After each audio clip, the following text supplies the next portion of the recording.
Hello, everyone. I'd like to call this meeting to order. Are there any disclosures of interest? Oh, Pam doesn't have any. That's fantastic. Okay, seeing none. Review of any items not listed on the agenda. Your Worship, there was an addendum that went out on Friday. It had a special counsel and some items for budget, but no, nothing for this meeting, right? No. Okay, excellent.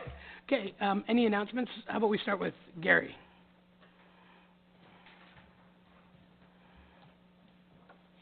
Gary, do you have any announcements? Okay. Gord? Yeah, I'll let you mention some of the other ones. Just the Trillium grant we had on Friday over at the Goodwood Hall. It was a great event. It's $150,000 towards the new pump track. So hopefully they can get that up and running this summer. I know Steve is eager and ready to go. So that's a great news story. So thank you. Excellent. How about you, Willie?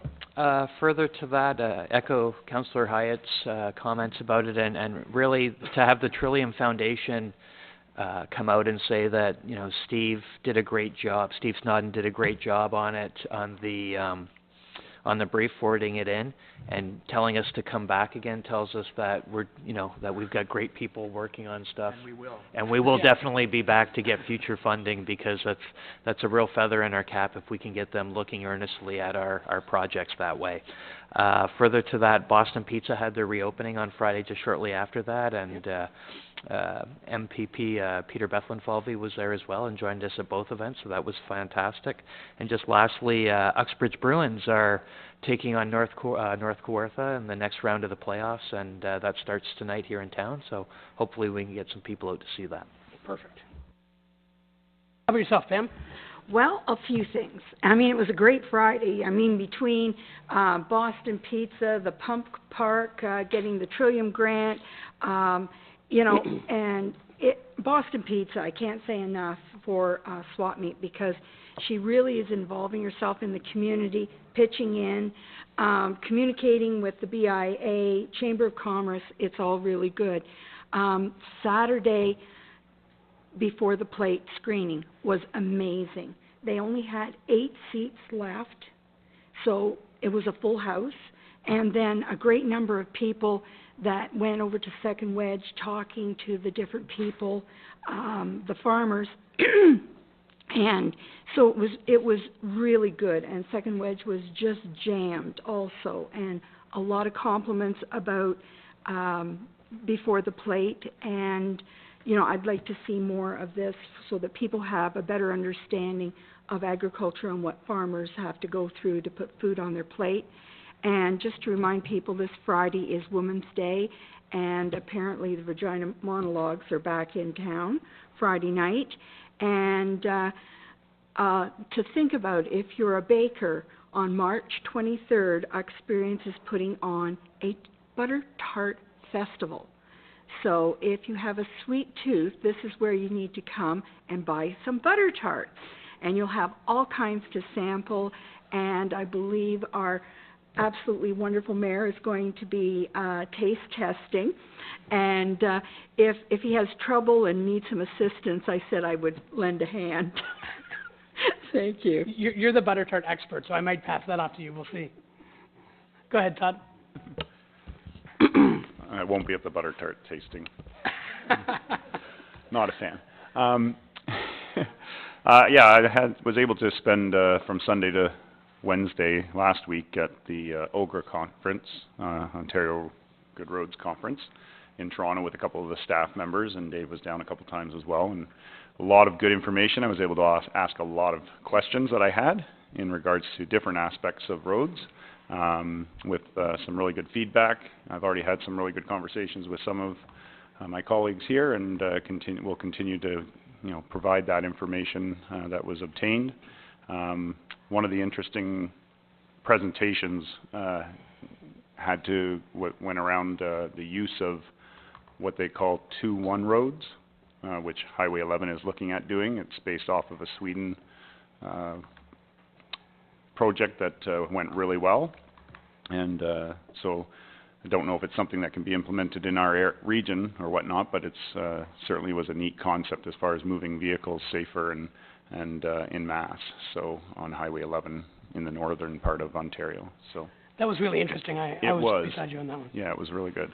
The other thing that I am an advocate for and was, as the mayor will know, is traffic circles or roundabouts, and certainly a lot of good feedback from my questions on that as to the use of those being something that needs to move forward, especially in this region. We're a little behind on that, I think, overall. And then the that I really enjoyed, and I will be looking at further, is to do with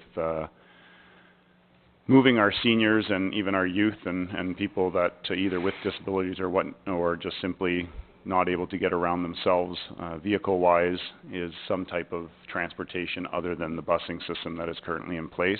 And I know Dave and I are certainly going to be looking at what Dave and Gord can take to the region from that standpoint to try and fix that issue. So, and that's it. Thanks, Todd. Go ahead, Bruce. Two things, one sad, one good. On Wednesday, I attended Sue Wood's funeral, just to represent the township, and very well known, very well connected in the town. I don't know how many people were at the Baptist church, but it was a lot. So a sad event after a heroic battle against cancer for 5.5 years. On a much lighter note, I just had a quick conversation with Todd about it. I met with a gentleman named Dean McNally. He's very involved in rugby, and rugby's a growing sport, 30% growth for little ones and the minors that are coming up through the system, and wants to bring rugby tournaments to Uxbridge. So this just happened on Saturday, so I haven't had a chance to talk to anybody else about it except Todd. So interesting opportunity. It's a fall sport. It's rugby sevens, so it happens after soccer is wrapped up, so the fields may be open. There's a whole bunch of things we'd have to deal with, but something new. It would bring a bunch of people to town, tourists, hungry people, everything else. So something that just happened on Saturday, so maybe we can look forward to making that happen. That's it. Hey, thanks, Bruce. And thanks for continuing to push, well, for all of us, push opportunities, outside of our region. So, just a couple things for me. I went to a lupus fundraiser, kind of separate from the township, and it's amazing what's happened with that disease. So it went from a 50% 5-year survival rate to a 90% 20-year survival rate. So things have changed drastically.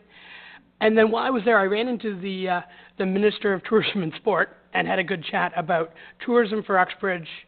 And then he was the one who gave us the Trillium funding.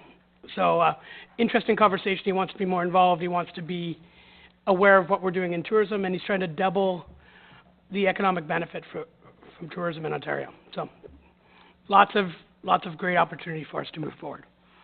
All right, let's get this started with our first delegation, and it's from David Richardson. Thanks, David, from the Age-Friendly Community Assessment Report. Thanks, David. Well, thank you very much, Mayor and Council, for giving us a moment to go through our presentation. You all received copies of our assessment report, and I'm going to assume for the purpose of this presentation that you've read it, because we just couldn't delve into to the report in the amount of time we have. What we're going to do, the presentation will take about 10 minutes, and there should be time for questions afterwards. What we're going to do in this presentation is simply recount how the initiative started, what we've been doing since the committee was established, how we structured the report and why, our findings so far, or we will allude to them, but we won't go into them in detail, and where we propose to go from here. The first thing off the top, I'd like to introduce the committee, some of whom are here and some are not, but they all need recognition. They've done a great job in helping us pull this whole thing together. George Christensen, Kathleen Blumenberg, Councillor Bruce Garrod, Hunter Jarvis, who is here, Bob Curvin, who couldn't make it, Linda Knapp, who's here, Pat Malloy, whom all of you know, I'm sure, Evelyn Swan, who's the most recent addition, Gail Burwood, who is here, and then yours truly, David Richardson. So what we have done, most or all age-friendly initiatives consist primarily of consist of identifying and removing barriers to active aging and aging in place. This is common across all such initiatives in communities around the world, certainly in Canada. And there are a number of steps that virtually all of them go through, and we have as well. First is to establish some sort of an advisory or steering committee, which we have done. The development of a vision and a commitment by the community to support the idea of age-friendly community. Consultation with the public to get a sense of how the public views their own community, and the public is, by and large, in this instance, older adults. Community assessment that springs from that consultation, and identification of gaps that may exist between where we are and where we would like to be in terms of age friendliness, then actions that can lead us toward closing those gaps, and finally an evaluation on a yearly basis of how we're doing. So the report that we've given to you, and as I say, I'm assuming you've read, the structure of the report is as follows, that we gave a brief background. We always think it's important, no matter how familiar you may be with the idea of age friendliness, it's important to know where it came from, how it's evolved since it was first established or first began to grow. We talk about the World Health Organization's 8 categories. This is something that virtually every community has followed because it's a pretty comprehensive list of categories in which these obstacles to active aging may fall. And they include outdoor spaces and public buildings, transportation, housing, social participation, respect and social inclusion, civic participation and employment, communications and information, community support, and health services. So if you've read the report, you'll have seen that it's based on that structure. Then we presented in the report some core indicators in each of those categories, the things we would look for in each of those categories that would signal either an improvement that needs to be made in the community or areas where we are strong. And the report then presents results in terms of reference to quotations from the World Health Organization, from Uxbridge's own official plan, and other sources. And then we have proposed actions and outcomes that we would be seeking, and those actions number 43. That's one of the reasons why we're not going through the report in detail. But the desired outcomes touch in general terms in these I think there are 11 areas. I won't go through them all. You've seen them in the report. I would say that if you were to group them into 4 main priorities, it would be enhancing mobility, how we get around, whether it's active transportation, whether it's public transit, private cars, volunteer driver services, and so on. Engagement, and increasing the engagement of older adults in the community, accessibility of public buildings and retail buildings and so on, and then finally housing options.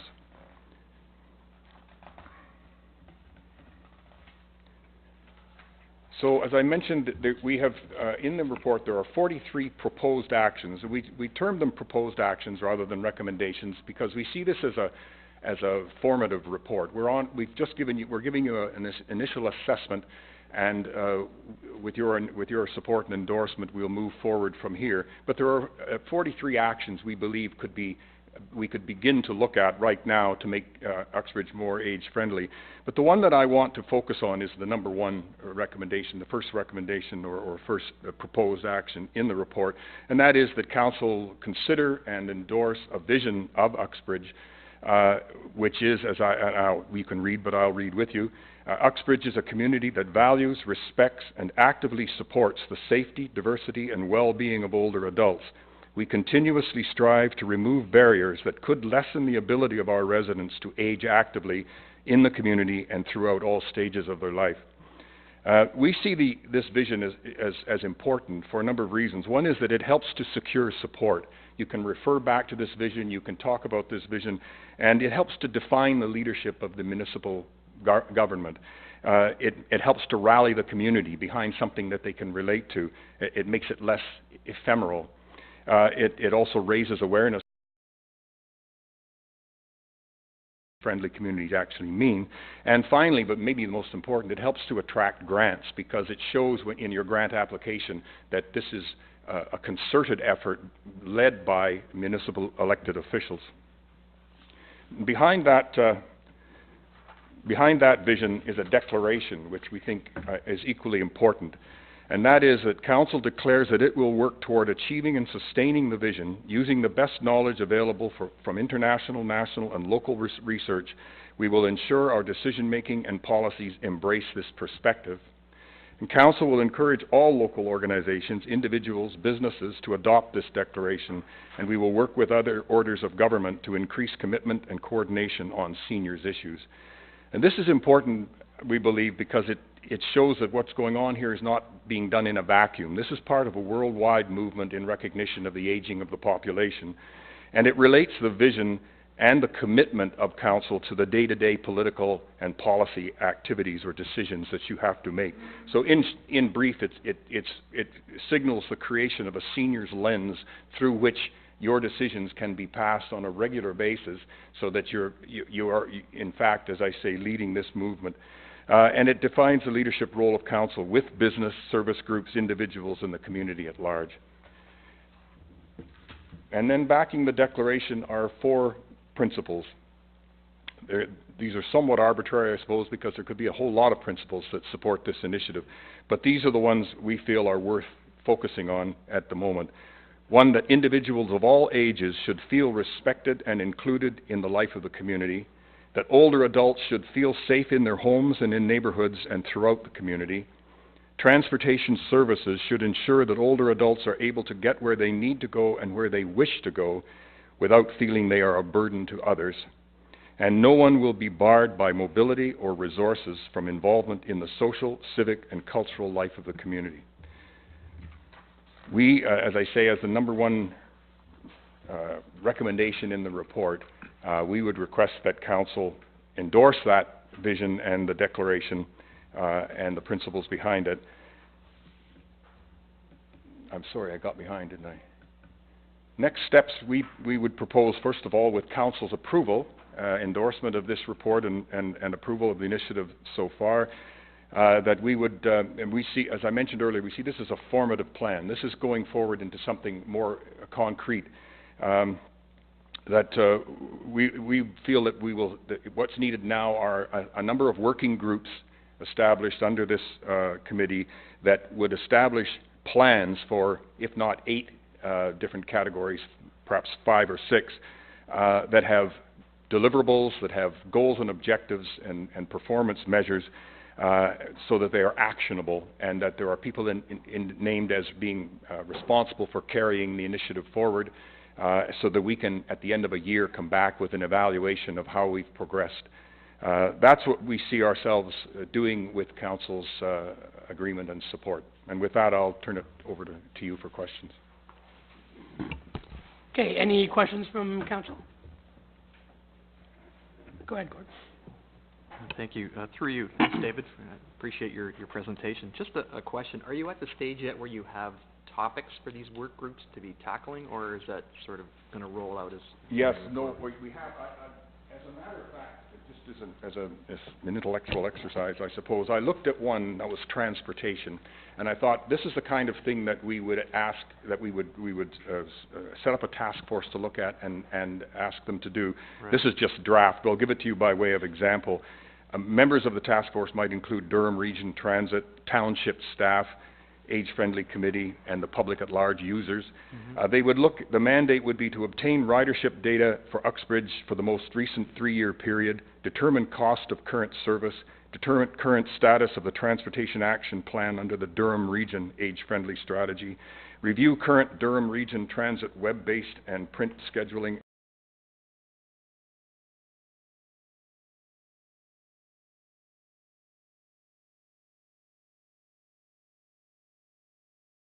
promote awareness of these alternative means, and finally to prepare a report for the Age-Friendly Community Advisory Committee, which would roll into the action plan for the overall initiative. And then we would put a timeline on that, time for them to report back with that initial work plan. So are you going with like goals and objectives, or is it basically to create a baseline to start? It would be goals and objectives, I think, and a ranking of priorities. Right. So when we look at the sum effect of these 43 proposed actions. It's quite a handful.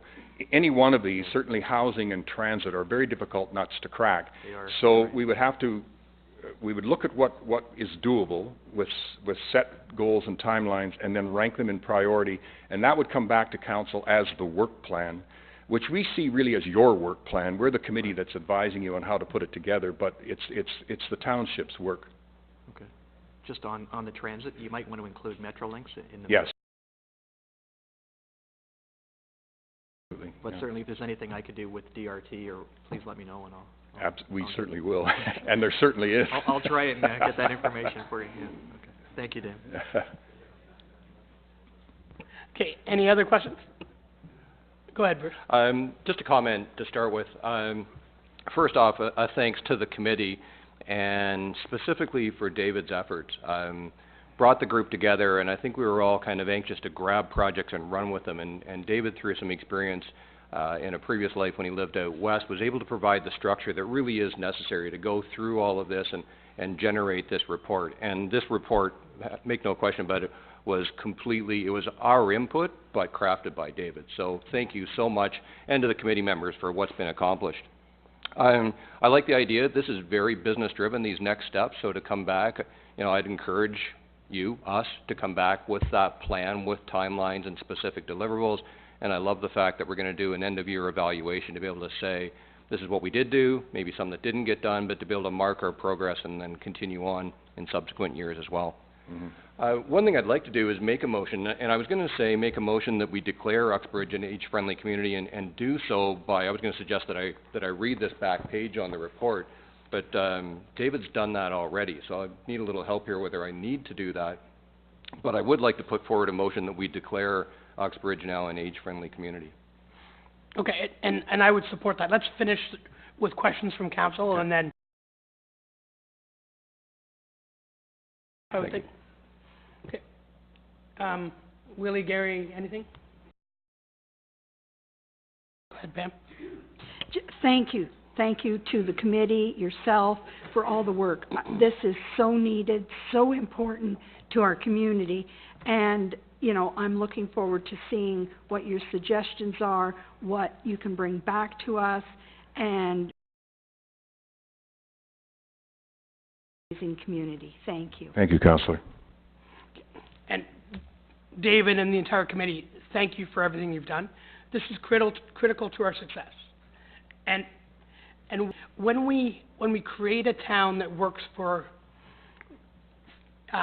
everyone, certainly from a senior perspective, if we build a road that works for people under 8 or over 80, then it's great for us all. If we make a sidewalk that's effective for people with a wheelchair, then people with walkers can use it as well. So it's critical that we continue to move ahead with your vision, and I thank you for that. What stuck out for me was when you looked at, with the goal of enriching the lives of all residents, you talked about removing barriers, removing obstacles, and age-friendly lens. And thank you for creating that lens for us.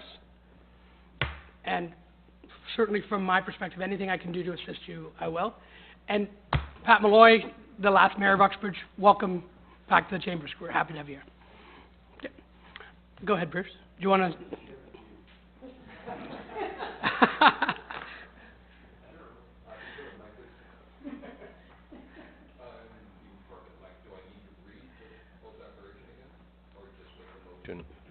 It's in as an appendix to the report. Okay. So I'd like to make a motion, therefore, that Uxbridge be declared an age-friendly community. Okay. Yeah, based on the report? Based on the report. Excellent. Thanks, Gord. All right, we don't need a seconder because we're in committee. Okay. Okay, all those in favor? And that's unanimous.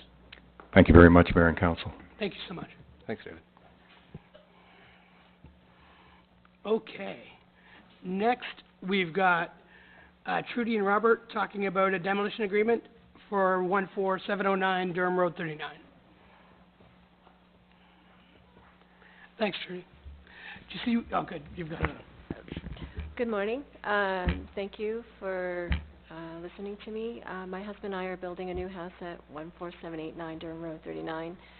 We're getting there. It's like my husband works full-time and he's just been sort of working on it in his spare time. We're getting there. The light's at the end of the tunnel. But we would like to extend the agreement another 6 months to tear down the old house because we're living in it, if that's possible. I don't know if there's any other information that you need. Okay. Just a couple questions for me. I can't remember the timelines of how long you guys have been on this project. So 4 years. We've been working on it 4 years. It's my husband's been installing wood flooring upstairs. He's been tiling. We still have to put flooring downstairs and install a kitchen to make it habitable. We're hoping like 6 months we're in there. Like my husband was optimistic thinking we can do it in a month, but that sounds like most of us in this room. I don't think it's going to happen. Brian, at the back of the room, are we okay doing this? Just nod or...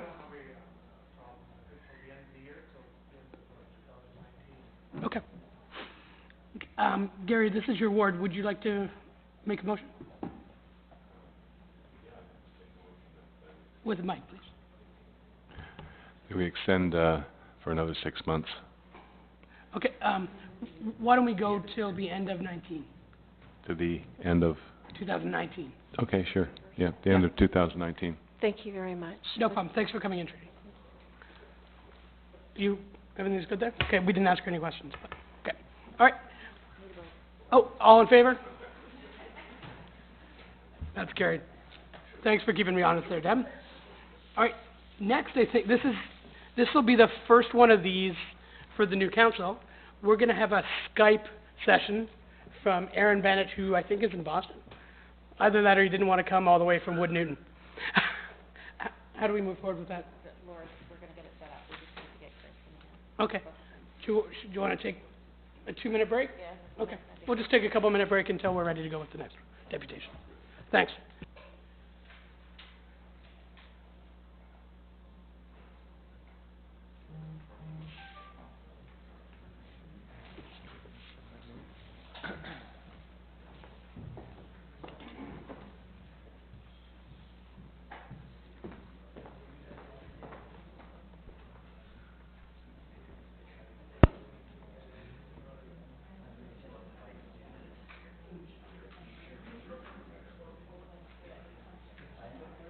No, I've got, it's at home. I thought I might have it in my book, but... Yeah, but I'll give you a call. I won't be finished till late today, so I'll give you a call and give it to you. Yeah. Okay.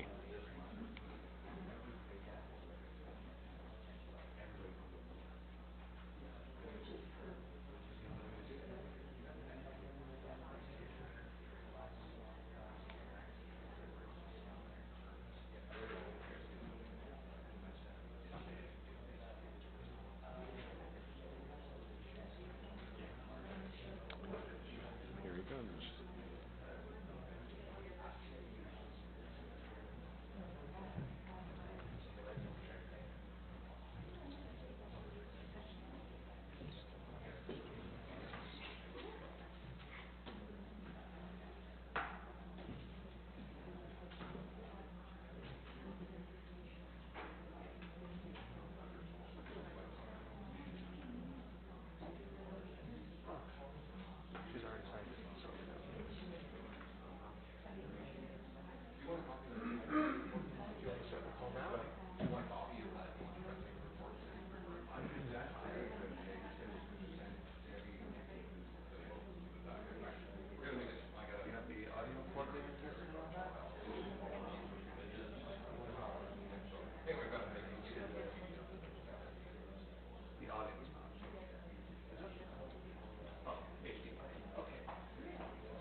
Hey, how are you, Debbie? Yeah, just great, yeah. I'm just pulling into, we have an appointment in Boston, so I'm just pulling into a parking lot. I can hear. I hope you're not driving and texting there, buddy. Where's he supposed to be anyway? Who? Where is he? Can you hear me okay, Deb?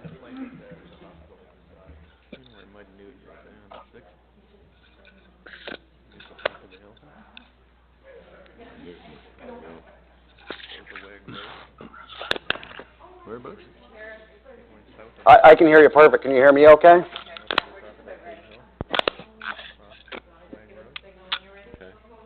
Yep, I'm just going to get my family out of the car.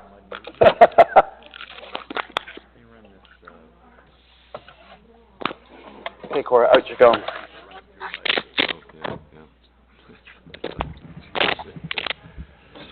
Out of the way so you can.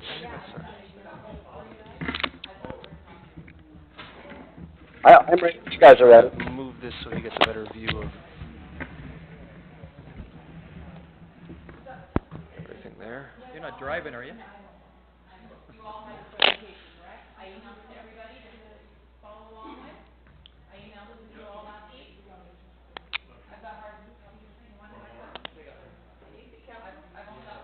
Yeah, council fine, yep. Yeah, I can see right over to Todd. I can't see Bruce at all. Yep. Oh, Bruce is in the hallway. Thanks, Dave. Okay, that's why I can't see him. Kind of. It's quite quiet, but that's okay. I know Dave's got a big voice, so he'll make it work. All right, so I'll call this meeting back to order. Bruce is back. So we now have Aaron Bennett live from Boston, Massachusetts for his deputation. We're now part of the 21st century. Go ahead, Aaron.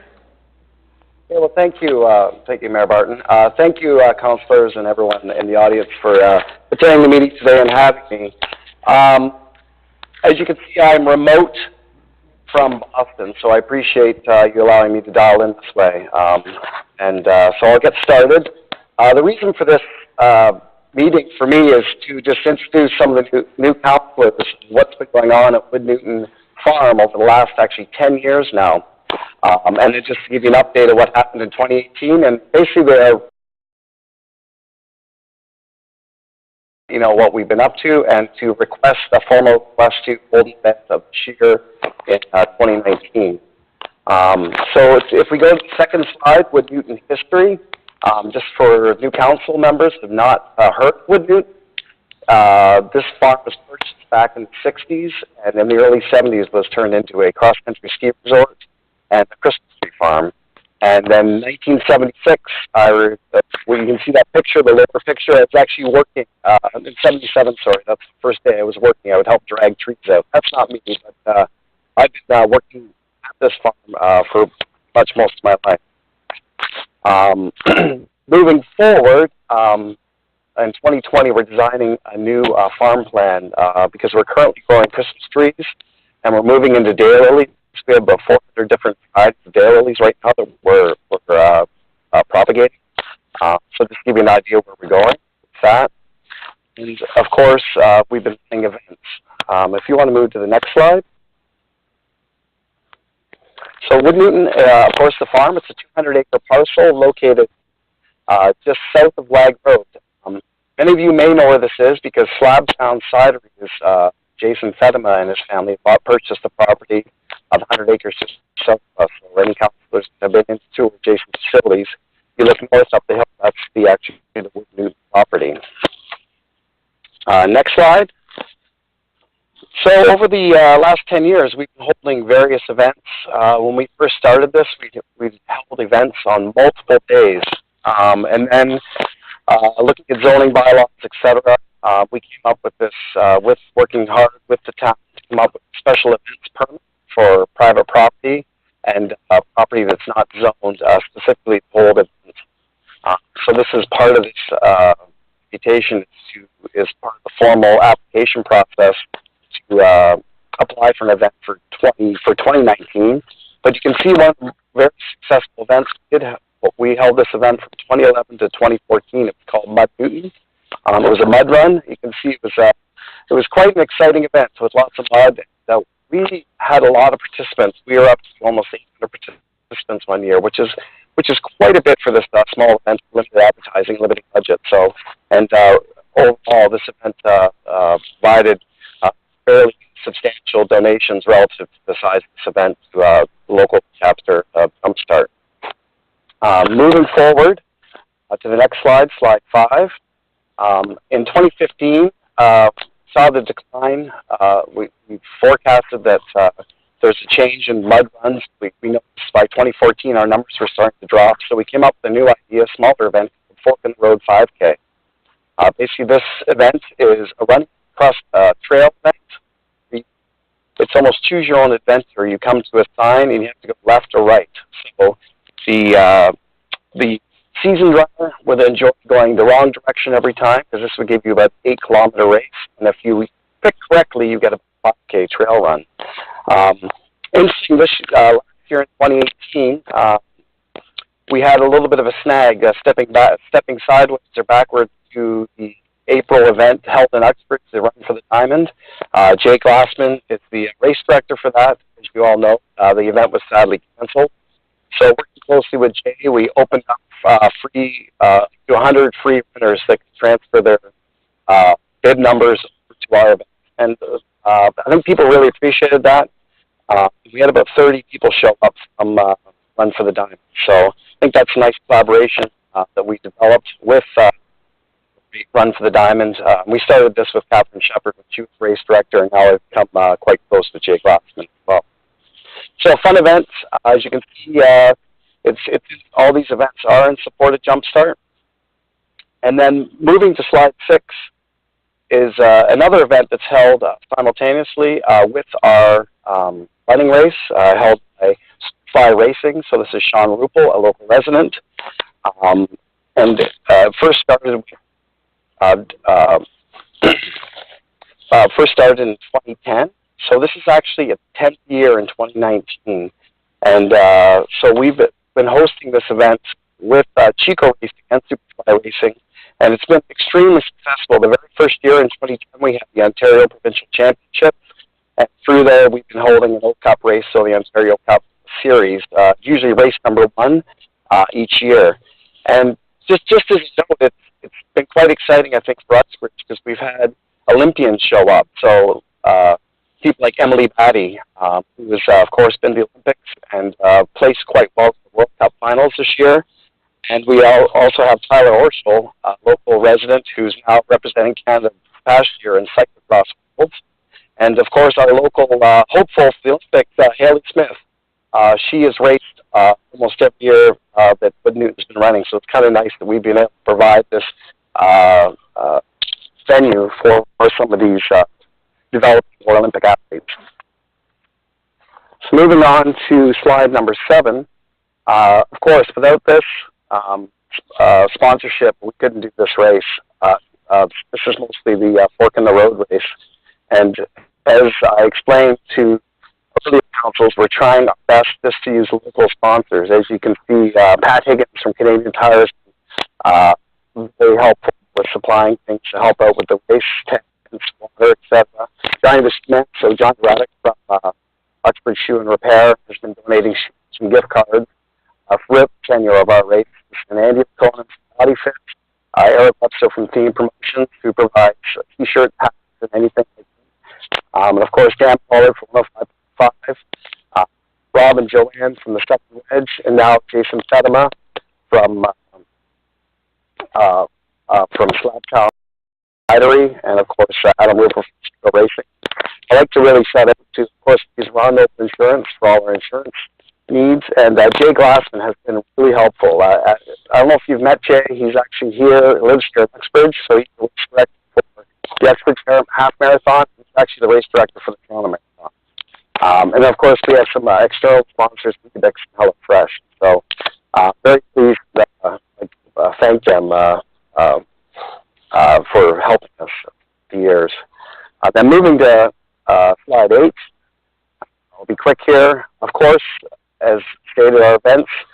obviously the, Fork and Road and the Mud Newton events have raised, Fork and Road last year donated $1,000 to the Jumpstart on Luckbridge.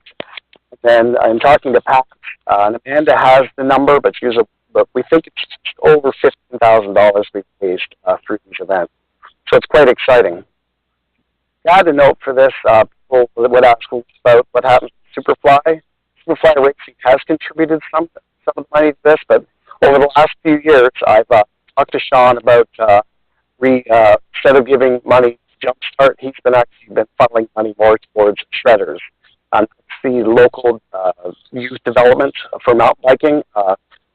Barton may talk to you councillors offline about that. He was involved, but it's such an important program here in Pittsburgh, so we're actually developing some of these young racers to move up the ranks and maybe represent Canada. So moving to number 9, that is my daughter. She just turned 12 yesterday, and that's at her second mountain bike event with Newton. And to close, I would like to formally request holding the event this upcoming May, so the event would be on May 4th weekend. Thank you for your time. Okay, any questions for Aaron? Go ahead, Willie. Hi, Aaron. Willie Pop here. I think it was a little bit garbled at the beginning. Just so that I understand, was there a special event permit request in there as well for, I guess, to serve alcohol? I'm assuming with the second wedge involved that was part of it. Yeah, you become a municipally significant event, right, Aaron? Sorry, I couldn't hear you, Dave. One more time. Okay, you become a municipally significant event, so you can sell alcohol at the event? No alcohol. That's one thing. Well, I don't think alcohol is part of the special permit that was developed by the town, but my family and my working with our sponsors, we do not want any alcohol on property. So Second Wedge and Slabtown. So Second Wedge actually supplies flags, glasses, and hats and shirts, and of course in turn I advertise for them through Facebook and on the T-shirts. And the same with Slabtown. The nice thing with Slabtown is if they really want to have a glass of cider, they'll be able to leave my property and go to the property south of us. Okay. Go ahead, Deb. Aaron, it's Debbie. I know you can't see me. I think what you're speaking about, Councillor Pop, when Aaron mentioned about the special occasion permit, is not actually to do with alcohol. It's a permit issued under our bylaw. Okay. Yeah, it's a special events permit. Yeah, so there's a process that we go through and we've gone through for the last decade to allow for Aaron to run this event on his property. Okay, go ahead, Pam. Hi, Aaron. It's Pam Beach. Hey, Pam. You know, this event is amazing. I've gone to it and witnessed it for a few years, and it's really amazing, the people that come out, the energy, and this is such a worthwhile event, and I think it's a great idea to put, the money that you raise to donate to the shredders. I think that's really supporting our youth, so thank you. So if I can say one thing, what I did forget to mention is that this doesn't just it's not just local participants. So we get participants in all the events from as far as Sudbury, Ottawa, Montreal, Windsor, so for all reaches of Ontario. So it's quite nice.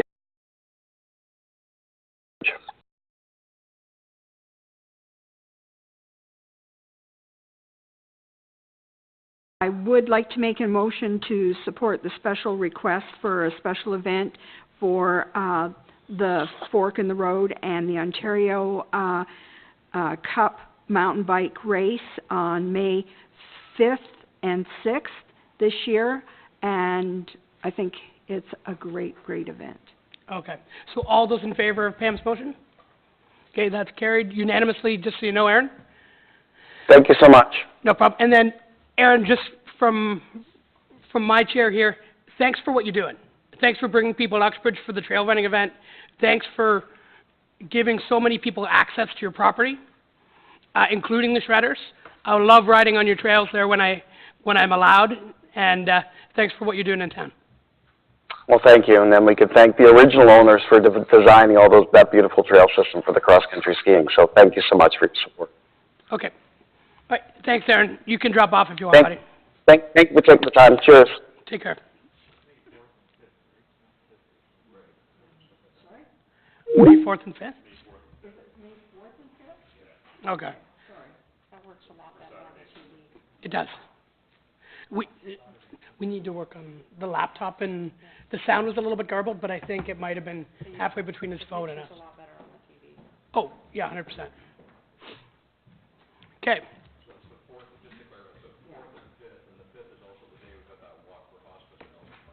Okay. And that's, so the Sunday is that's the mountain bike race. So there shouldn't be any overlap. Okay. Let's keep going here. So Finance Committee, do you want to take over? Do I have to adjourn this? Okay.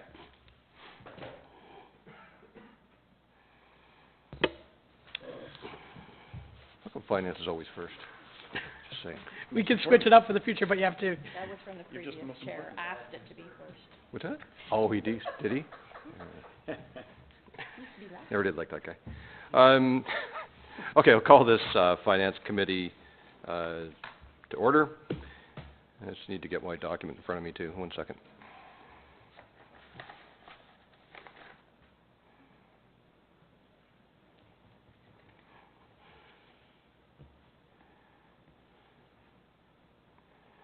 Just gotta get past his presentation.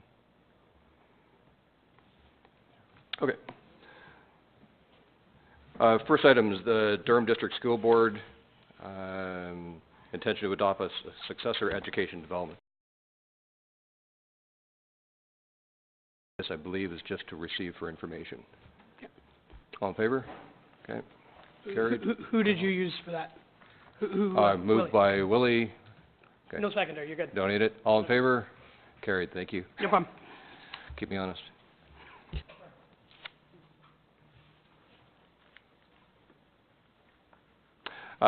Second one then is the reports to committee.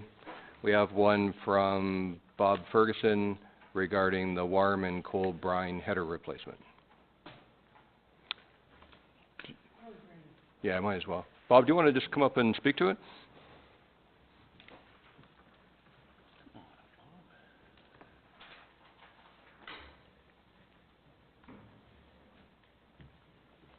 All right, so outlined in the report, we had it in the budget to replace the cold and warm brine header.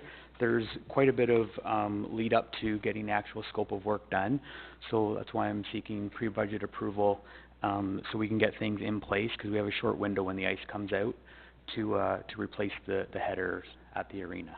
And single sourcing through Simple Refrigeration. Simco has done all the refrigeration installs and maintenance at the arena since it was built, and we're quite comfortable with them for this project. Any questions, comments from anybody? Gord? Yeah, thanks, Bob. Just, you had 100,000 in the pre-budget ask, didn't you? For this? Yes, I did, yes. So what's the timeline if we pre-approve this today? How soon can you get this done, or are you waiting until the ice is out? Is that? Yeah, the work, I'll give the go-ahead to Simco so they can start actually building the new header that will go in. So it's just a matter of ripping the other one out and putting this one in, is that? Yes, once the ice is out, yeah. Is there any timeline on how long that takes?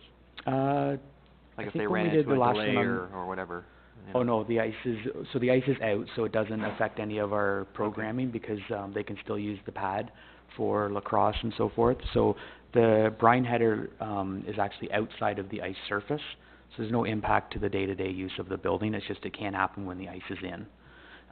Probably take, I'm trying to think when they did the last one, it's about a 2-week period. 2 weeks? Yeah. So you kind of pre-pumped to let them know that this is coming, so that they don't say, well, sorry, we're not available? Or? No, I've been in contact with them, and I actually had an updated quote sent to us so we know what we were getting involved with, because the last one was quoted. Are there many companies that do this kind of work? I know Simcoe's been our go-to. people, but, They, Simcoe pretty much has the market They for pretty well all have ice that. arena refrigeration, yeah. okay, thanks. Councillor Pop. Through you, Mr. Chair, to Bob. So signs, understanding that there's some signs of corrosion, where does that locate? I know we were there looking at it. Yeah. And it's a closed system, so how do So we see on the that? actual, so at the north end of the ice pad, when we did our tour through there, I showed you guys where that wood, covered wood trench is. So inside that wood trench, there's about a 10 to 12 inch diameter steel pipe that runs the width of the ice surface, and it has ports coming off of it, a supply and return port every 6 inches. So there's literally hundreds of them along this big tube. Where those ports go into the steel piping is that's where you start to see the corrosion. And it's basically a saltwater brine solution that runs through it, so it's going to corrode over the years. Mayor Barton. Yeah. So that's a steel pipe now. Yes.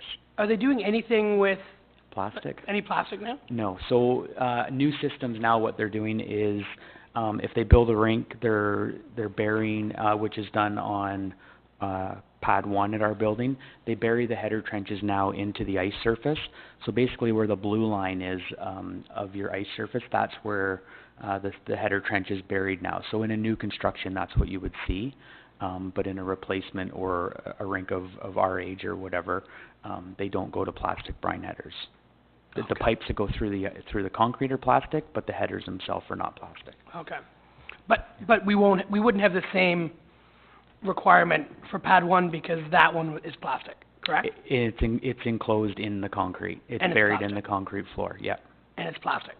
I believe it's plastic. I don't know 100%. I just know it's Okay. embedded in the concrete, so you get a longer life expectancy out of them. Okay. Oh, and then one other follow-up. If Simcoe didn't exist, if they went out of business tomorrow, how would we get this work done? There are smaller companies out there. I'm trying to think of some of the names. GENS was one that has been used before at other arenas. Black and Mac, I believe, did get it, dabbled in the refrigeration side of things for a while. There are companies that do like commercial refrigeration as far as like a Cisco food plant, all that kind of stuff. But as far as ice arenas go, Simcoe is they have the lock on the market right now for it. Yep. Thanks, Bob. Bob, I just have one question.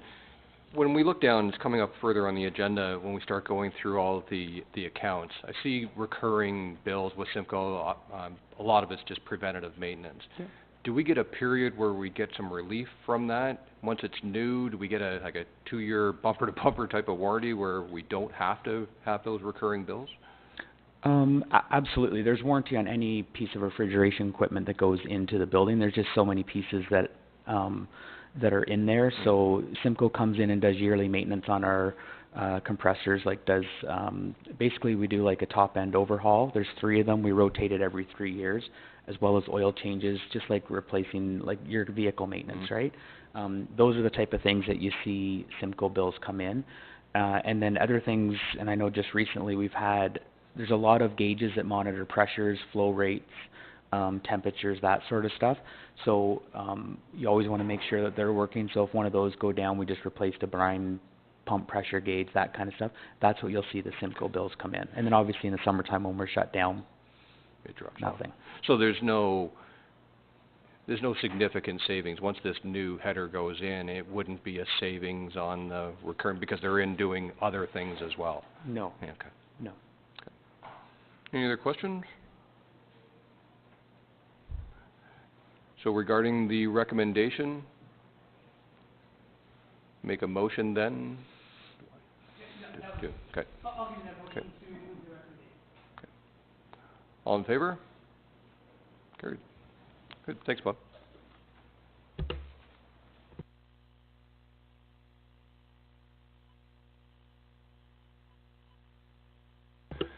Next up, we have report PWO-11/19 from Ben. Ben, do you want a chance to speak to this, or it's fairly short and sweet?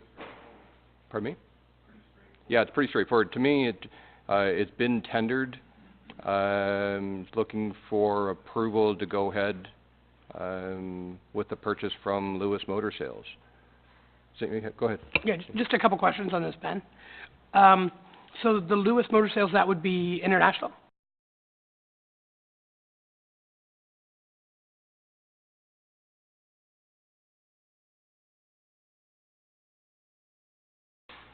Fair enough. And what did we pay, how much did we spend on our last single axle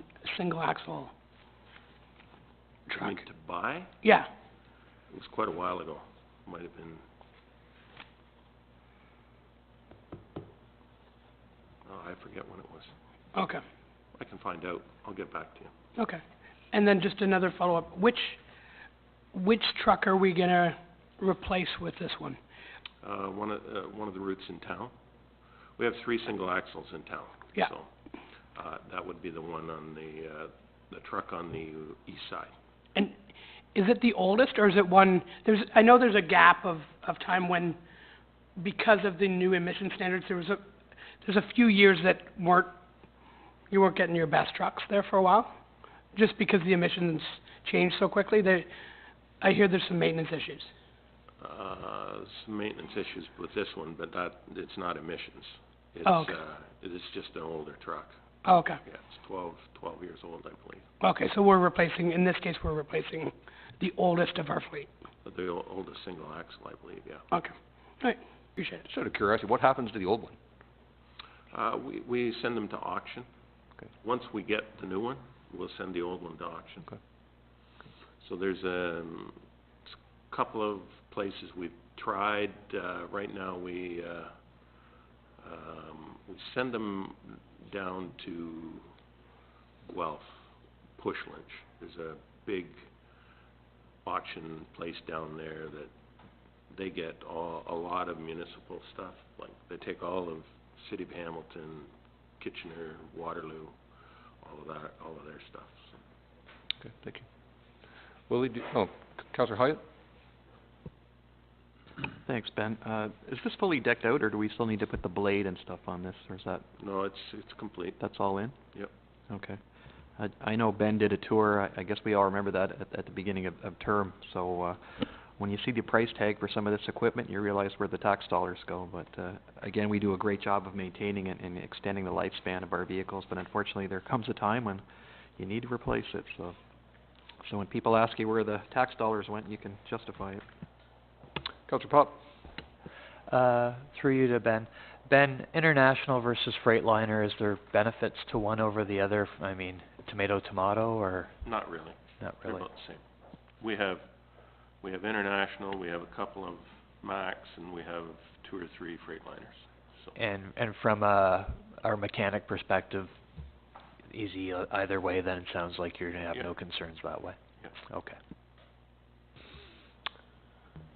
Gary, go ahead. Yeah, are there any companies that lease this kind of equipment, and is there any advantage to leasing? There's no advantage to leasing. No? No. Any other questions from council? Councillor Pop, do you want to make the motion? Sure, I will just open it back up again as it closed on me.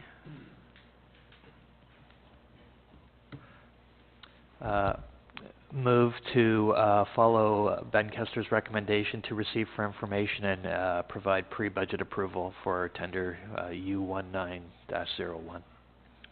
All in favor? Carried. Thanks. Yep. Can I just ask him one follow-up to Gary's question? Ben, can you just explain, fairly new council here, I'm certainly aware of why we choose not to lease. Do you want to just explain to council, or maybe we could have Donna do it, the pros versus cons of leasing this kind of equipment? So, in a lease, there's always interest payments, and if you can buy outright, like we do, then you can avoid all the interest payments that are involved in a lease. Essentially, that's it. Yeah, nobody's going to lease us a truck for 10 years. Okay. Just to follow up, in the business world, often to preserve capital, companies would lease equipment like this so that they have access to the capital in the future. When we're a municipality, all it really does is adds to our cost because of the interest payments. So that's part of the reason why government would act different than business in this kind of case. Yeah, and we can't write off the leasing payments. Okay. Donna, do you want to comment, or are you good? I think Gord had mentioned that in a lot of cases, we hold our vehicles and equipment much longer, so then it does work out that it is more favorable to buy.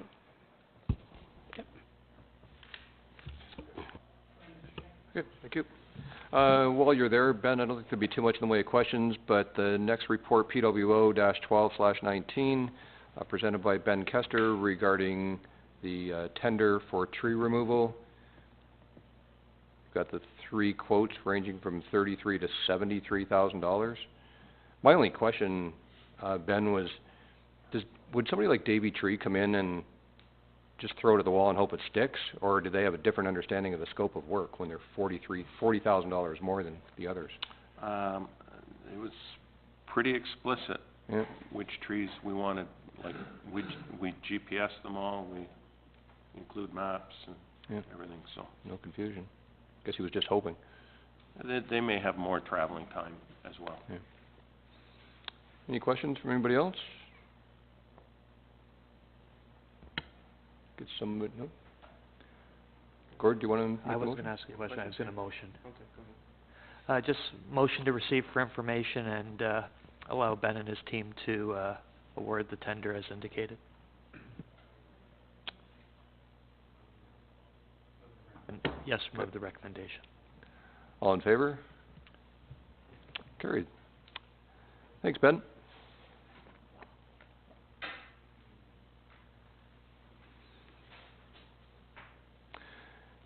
Next report, CAO-04/19 from Ingrid, regarding the downtown CIP funding.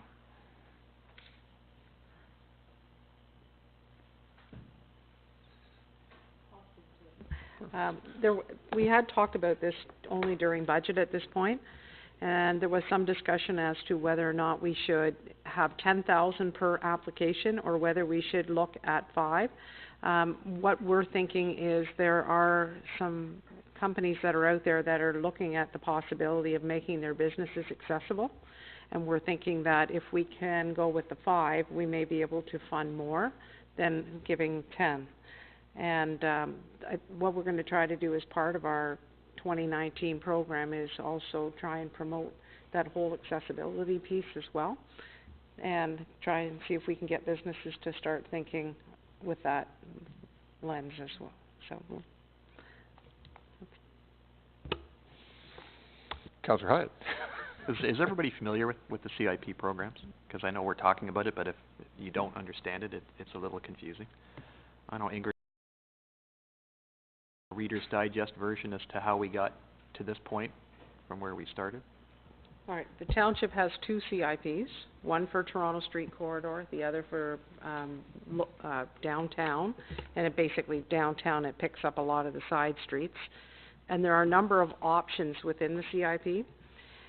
When council starts to look at redevelopment post-construction of the culvert, and also starts to look at what might potentially happen on the Shell property, you will want to take a look at the CIP and look at some of the other programs that are being offered in there. There's one in there that's of interest where the tax rate that they would pay starts off with a low percentage of taxes they would pay, and eventually leads up to them paying the full amount over 5 years. And with some of those larger projects, you may want to also take a look at encouraging those applications to also apply to the region CIP. The region has a CIP. We haven't had anything really here, but what you would do is, to access the region CIP, it has to be funded both at the local level and at the regional level. And it's important to keep that in mind, especially when you start talking about redevelopment. And there's going to be some real potential for redevelopment once the culvert is finished, because all of those properties, as council is aware, are right now going through the C3 review, And so that entire C3-2 properties that are currently sitting in the floodplain can't be redeveloped at this point, but post-construction will. I was hoping you'd bring up the point of that used to be a loan program, and we had very little uptake when we had it as a loan program, so I think it was 2 years ago, we decided to look at the grant side Yeah, of it it. started out actually as a full loan program, and then last year, or 2 years ago, we changed it to a grant program. We didn't have any uptake in the loan program, simply because people were saying, I can get the money, but I would really like to get free money. And we also increased the principal amount, so it makes it more of, not an inducement, but makes it more appealable to people to get involved with it, so, anyway, thank you. Just one more comment to it. So at Roma this year, they were doing some, there was a discussion about revitalization of downtowns, and one in particular in the presentation put significant resources to, I want to say it was about $150,000 towards helping businesses get on board that way. And, obviously not for, 2019, but as we look at trying to beautify and revitalize downtown for incoming businesses, is something that we should visit.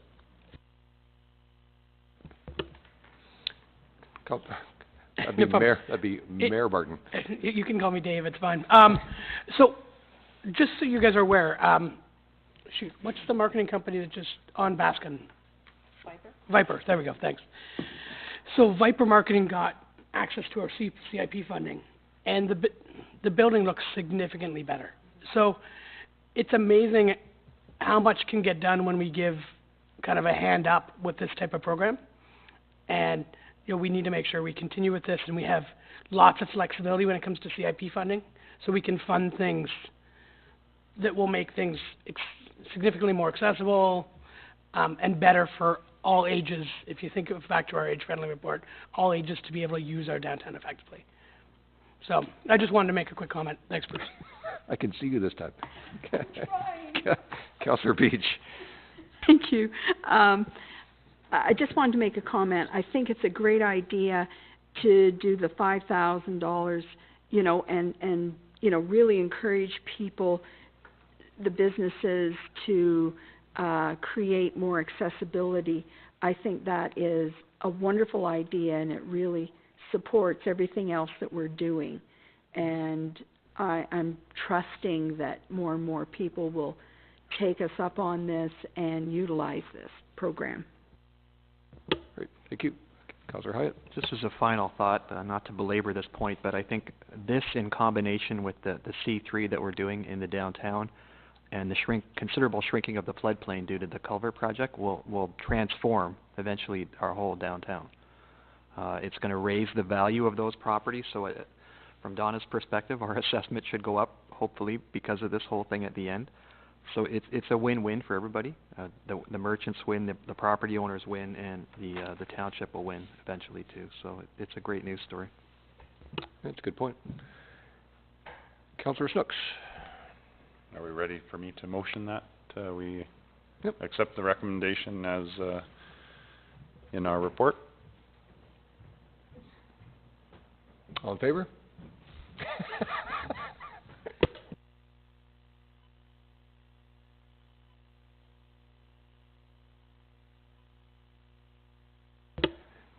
Okay, then under unfinished business, we have the accounts for January and February. They go on for quite a few pages.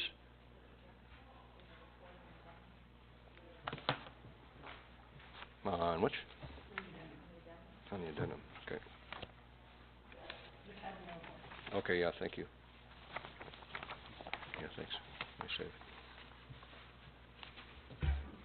Okay, before we do the reports, Catalina's got the report CL-18/19 regarding eScribe meeting solutions. Where is she?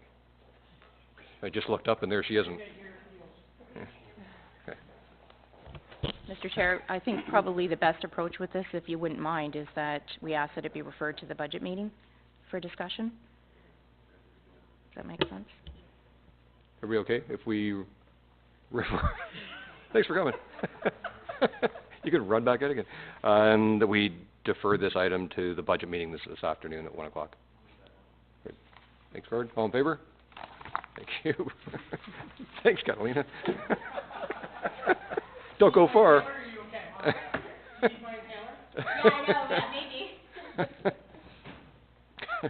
Now can I go to unfinished business? Thank you. The accounts, yeah. No, it's, do that now? If there's no questions, I'll move the accounts, Mr. Chair. Questions? Okay. The first one is to my right hand over here. The Phantom Security, we had $6,700. Was that for some new equipment? Under Phantom, under Clerk's Department.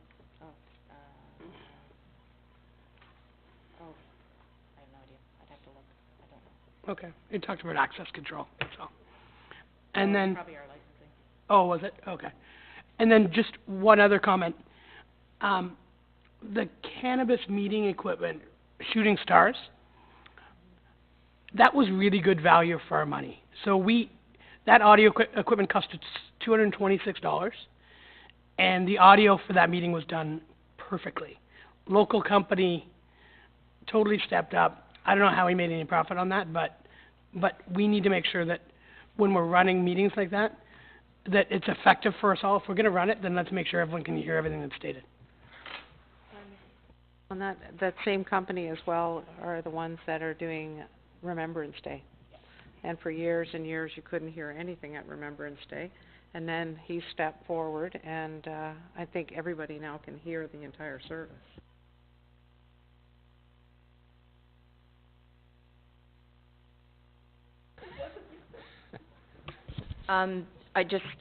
To give them another little boost, in terms of the assistance they provided to us, they come in, they help us set up chairs, and then they helped us tear down the meeting after, so we received more than value for our money on that, and they were so accommodating. It was fantastic. Good, thanks. Councillor Bob?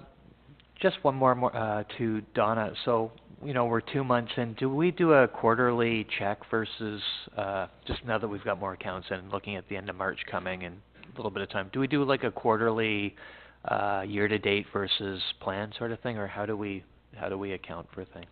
Okay, so what we do is at the end of every quarter, accounts to the department.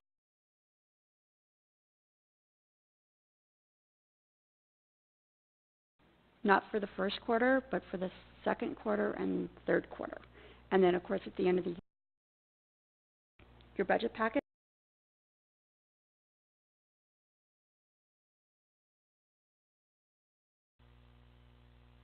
Any other questions or comment?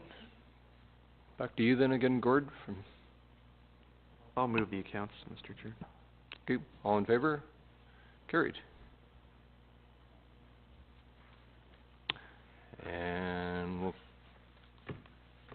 thank you. Any questions from the press regarding the committee, Finance Committee? I'll get this down yet. I have 4 years to figure it out, or some percentage of that. Or any questions from the public? Yeah, Councillor. Sure. Through you to Ingrid, on her report about the CIP. Talk about there are two areas, the downtown area and the South Toronto Street area. Do both of those areas each get this 30,000, or is it spread between the two? No, what I mentioned is we have 2 CIPs, but the focus for my report is for downtown, not the Toronto Street Strip. So the money is to go on to Lower Brock Street or Brock Street, but not the Toronto Street Strip, this one. And that $30,000 that you refer to, that's the same as was available last year, right? That's right. Okay, thank you. And if I may, councillors, stepping back to one of the deputations, council passed a motion declaring Uxbridge as an age-friendly community. What I need to know is what responsibilities or onus does that... What we'll do is, first off, I'm getting the PDF version of that document created, so you'll have all of the recommendations. As David Richardson was saying, he's made the recommendations of what needs to be done, as he township to move those recommendations forward, most of which would be implemented through the volunteer age-friendly committee. Is that answering your question? No? I hope so. By accepting the recommendations of that report and your declaration, that means those recommendations are going to be acted on? Yeah, so there were 43, I think, recommendations. So the committee is now charged with putting together specific deliverables related to those and a timeline with it. We'll be discussing this afternoon budget that would be associated with any of those. Some of them require money, some of them don't. And then if that's approved, then the ones that require funding would be able to move forward if we approve that. You're welcome.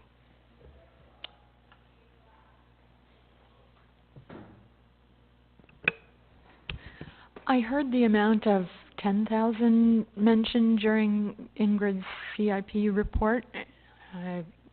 Is that because they match the 5,000? No, what happened is earlier on in budget discussions, there was some talk with council about the potential of having maybe 3 successful candidates at 10,000 each. My recommendation is that we go with 5,000 as the maximum in order to allow more people to take advantage of it. Thank you. Other questions from the press? Any questions from the public? Nope. Okay, then therefore that concludes the Finance Committee meeting.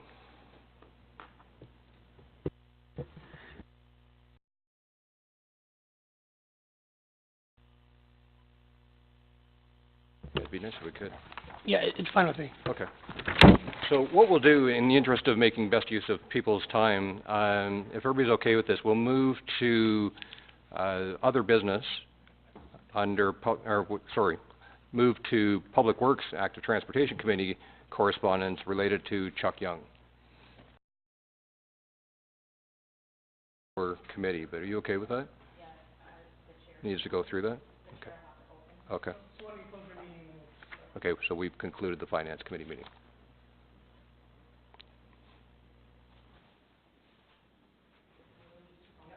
No, I was just getting up to page 62. Opening up the Public Works and Active Transportation Committee meeting. First item up is correspondence, review of Durham Re-Seaton area specific development charge bylaw for water supply and sanitary sewerage services, page 64. Oh, sorry. Hey, Willie, Yeah. can you go straight to the Hella Spice? Sorry, 29? My apologies. No problem. So, again, just catching up here.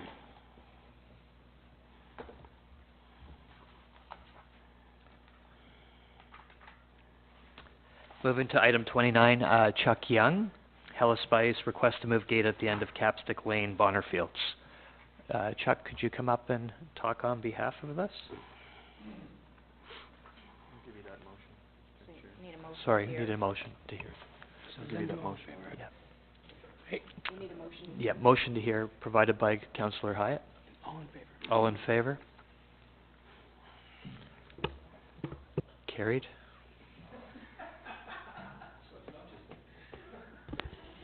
You've had a lot of opportunity to do it at the beginnings. Yeah. Welcome, Chuck. Good morning.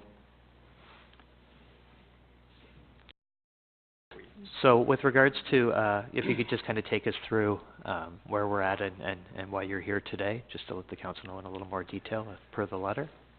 Sure. So we are in the process of building a 13,000 square foot addition on the back of the building, and we're in the process of getting that approved. In doing that, when we talked to some of your members and the fire chief, we discussed, we have a double gate in the back southeast corner where Capstick Lane comes in. And there's a block gate there right now. We'd like to move that block gate and extend that road actually into our gate to give us dual access. Right now, we only have one lane into Hill of Spice, which is between us and the Legion. By commercial, so we could make that our shipping receiving and basically pull most of our trucks off of Franklin. It also allows us the double access, and like the firefighter said, it'd be great to have two accesses into that. You know, it's gonna be about a 70,000 square foot building when we're done, so. Any questions so far? Mayor Barton? Chuck, thanks for coming in. Thanks for investing in Uxbridge. We appreciate it. My only concern on this is, and I know it can be mitigated, but a lot of kids use that as a back access point to get to Joseph Gould. So they cross reach and then go through Bonner Park to access Joseph Gould. I'm just wondering, like, how many trucks do you expect to have a day there?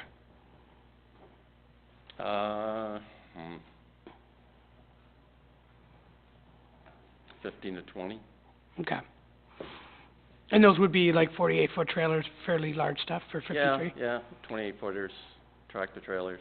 Okay. Yeah, quite a mix. Are they gonna have to back down that entire driveway to No. get in? No, they drive in. They can drive in? Yeah, Okay. we have a huge turnaround inside our parking lot. Okay. And then our doors are right there. As they pull in, they just kind of do a U-E and they would back into our shipping receiving. Okay.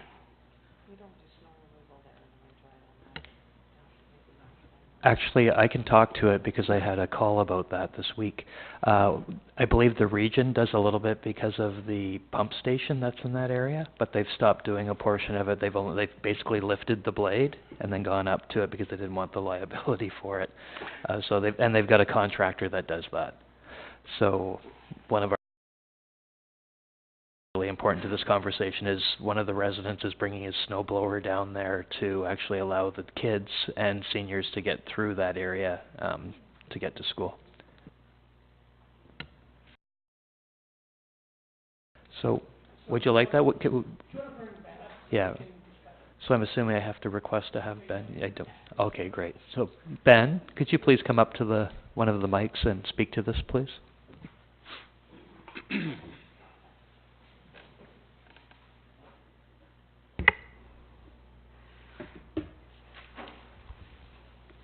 What do you want to know? So with regards to Capstick and the request to have the gate removed, just kind of your point of view on this and what we should be doing. I believe there'll be another gate somewhere into the Spice Company's parking lot. They wouldn't leave it open all night, I don't believe. So the Capstick Lane is really an access road to the park. It's not a dedicated highway. We've never maintained it. The region has, but has since ceased. So part of the agreement would be that Gila Spice would have to maintain that driveway in the winter and provide us with insurance as additionally insured. Chuck, given Ben's response to that, would that be something you would be open to considering at this time? Sure. Councillor Garrett. That's the first time I've heard it right today. Such a complicated name. Through you to Chuck, I was over there in the weekend just nosing around, taking some pictures and so on. Is there any consideration to buying the car wash and the mini storage area that's there to give you broader access? Is that even possible? We didn't even look at it, to tell you the truth. I just wonder. It's not really of interest, I don't think, at this point. Like, I think this is a very easy access, and it's already there. All we do is move those gates back and pave the rest of the way into our gate, really, I guess. Well, my concern was, building on the mayor's point, is it's a very narrow area, and even as it cuts around, there's a very small retaining wall there that's, I'm sure the drivers can get easily past it, and then go in and turn around on the property. It seems tight, and then if we've got children who are taking that as a, it's well worn, that path. It was, there's lots of people have gone across, it's packed down. I'm just thinking, is there an alternative way to get in there? And just building on the idea of the road, if they're going to maintain it and so on, should we be looking at selling that allowance and making it Hellas Spice's property? There are really two different issues there. One is, I have no idea the desire of that. It's not a heavily used car wash. It's not like the one up the north end of town. I don't know if it's a good business or not, but it might be. To me, if you had that, you would have a wide entrance coming in off of Reach into your property.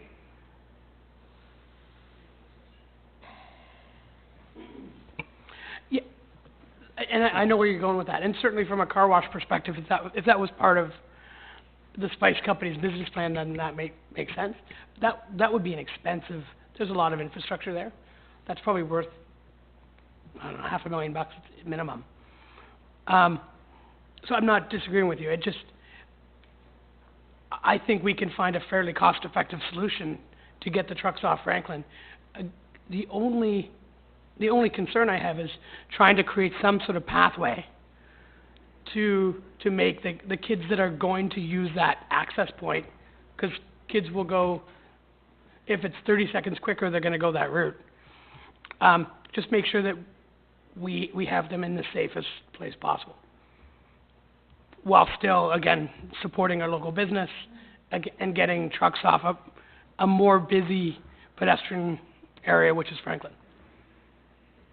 So, how should we move forward with this, do you think, Madam Clerk? Through you, Mr. Chair, I think we'd probably have to enter into an agreement, correct, for maintenance and that kind of thing, and usage, because we don't maintain it. I think to your point, in terms of selling the property, it's access into the old Dominion property, it's access to our park, and it's also regional access to the water pump station as well, so I don't know that necessarily would be an option, but I'd defer that to you. The region have pipes in there too. Okay, Councillor Hyatt, question? Yeah, through you to Ben. What's the status of it now? Is it an unassumed road allowance? Is that what it is? It's an access to the park. So it's just That's a park it. access? It's not a dedicated right-of-way. It's not a road? It's not a road. It's not even an unopened right-of-way. It's access to the So park. in order for Hella or anybody else to use it, would the status of that laneway need to be changed in some way? I don't believe so. No? So they could use it as an access point? As long as they entered into an agreement with us. With the, Yep. yeah, okay. Did you have any discussions with the fire chief at all? Chuck? Yeah, in our meeting, he was actually recommending that we do it. He said Okay. it'd be great Because to I'm thinking access from their it. perspective, it probably makes a whole lot of sense. Yeah. Because, for obvious reasons, it's a double access point. Yeah. So is the intent to keep the other one off Franklin open as well, or Yes. just, it is, yeah? Yeah. So you've answered my question, so I would support this, assuming we can get the Ts crossed and the Is dotted. Councillor Snooks? Yeah, I'm not against the idea overall. My only concern is I'm looking at the one picture here, of the topography, is the proximity to the baseball diamond itself, how close in that entrance would be. I don't know if timeline of trucks coming and going coincides with when sports would be being played there or whatnot, but, and then as you've mentioned already, the fact that kids use this as well to get through to the high school as well as the elementary school there. So I don't know if it's something where you'd have to make an actual sidewalk through or something, as opposed to just a path, in order to make it useful and safe. And to Councillor Snook's point, Ben, would we require any, or would you foresee having, given that type of like park area and street and, vehicles going through, any incremental signage that we might want to put into that space? Could have my engineers look at that. Okay, Mayor Barton? Let me see if I can come up with a motion that makes sense. Why don't we I'll make a motion that staff come back with a 3-year agreement that can be renewed, keeping in mind, active transportation to and from school, use of the ball diamond, and ways to mitigate any safety concerns. Councillor Snooks? Yeah, I think Bruce and I are in agreement on the aspect. I think there's an elevation difference even from where the roadway is there to where the baseball diamond sort of is a little higher, is my understanding. So there's I think so. a slight retaining wall there currently. Again, if we know it's a route that people are taking, then I would suggest that we have to do something to strengthen the retaining wall and put a walking area elevated, separate from where the vehicles would be going. That would be my concerns from a safety standpoint, if we're gonna allow it. Could that be considered as part of the partnership here, if we were to do something, Chuck, to give that some consideration?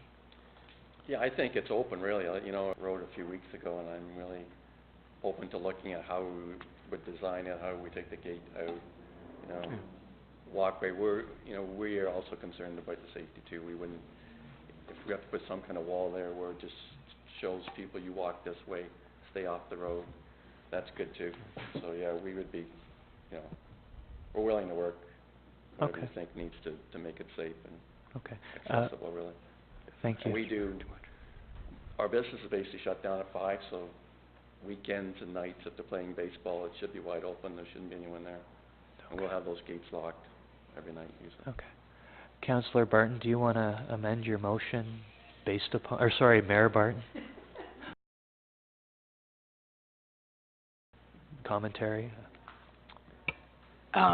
Just given that he's looking, it first was, now I think we have to visit a sidewalk area as well. Yeah, so again, and that was kind of where I was going with the, like, that's why I said I guess keeping in mind the safety aspects, so to make sure that we're working on an agreement to move forward with this. Apologies, sorry, as a typical partnership guy, I was getting ahead of the curve on it and trying to sign a deal already, so.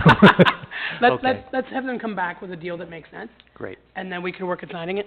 And just a question to Chuck, you guys, you have access to this now, right? You have a key to that gate, or no? Yes. Yeah. Okay, but it's not being used often? We used it part-time, actually. We had to put a $100,000 paving job in the summer, and that's when we actually got the key. We had never used it before, just to get that access so we could use it. It worked out fine. For the short period of time we used it for about a week. Okay.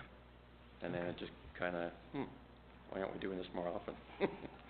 Again, totally makes sense.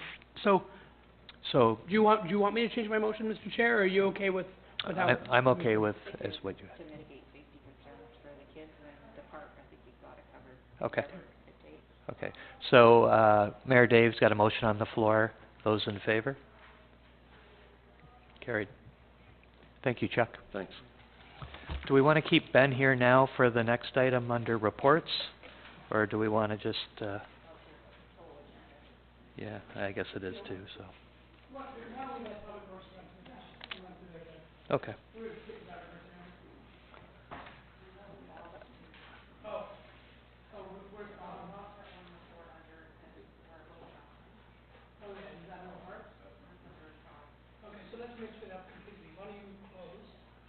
Well, we've got a couple items still here.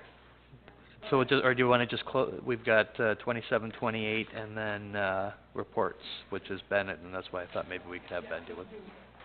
Do Ben's report? Sure. Okay, just jumping to reports to committee. Report PWO-1319, Ben Kester, Director of Public Works and Operations, sidewalk clearing, Toronto Street South. Well, I was going to do that. That's why I was saying we were going to just jump to this one first and then go back to correspondence. Is that okay? So we...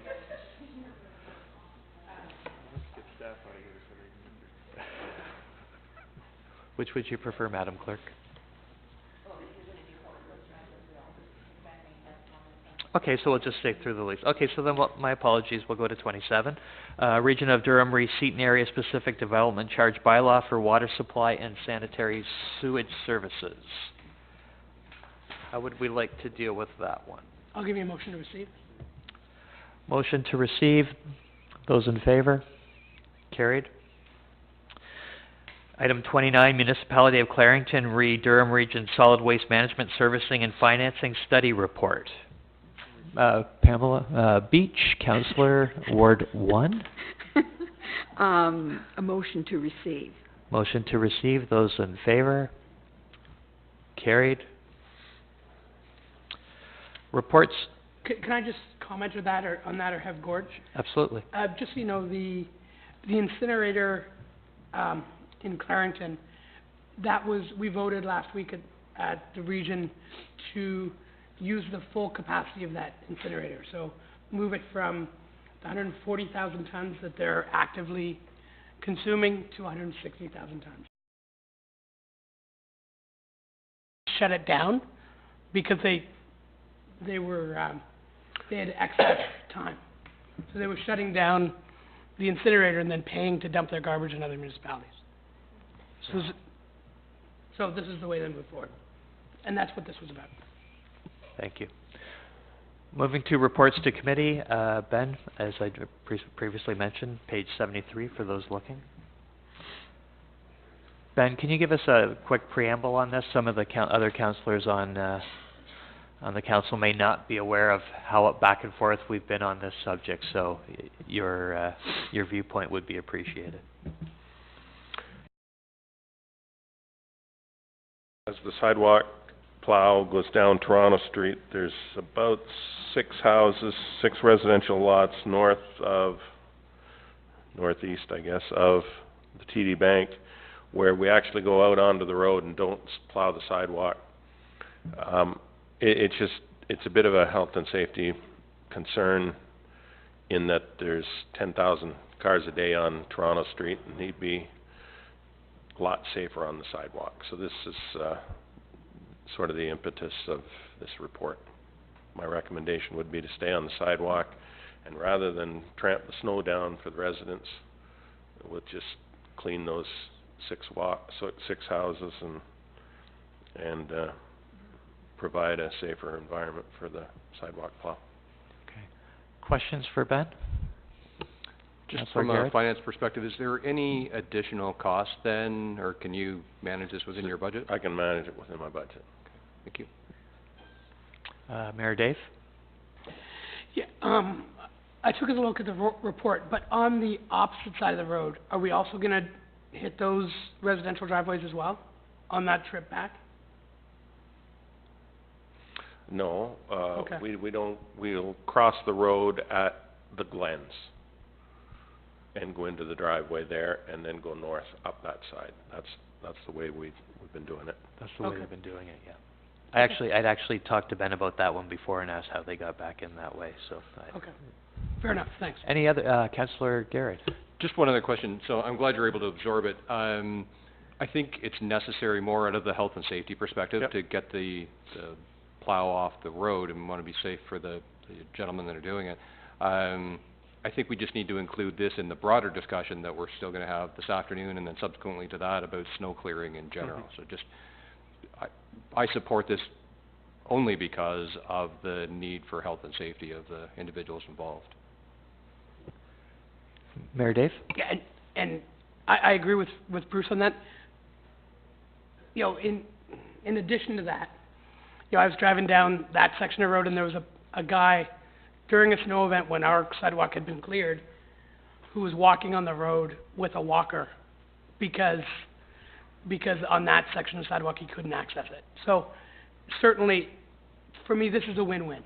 It solves our health and safety issues. It also provides a better service to our residents, and means that those people with high traffic in front of their driveway on Toronto also have some help from the municipality to do the sidewalks. Yes. So win-win-win.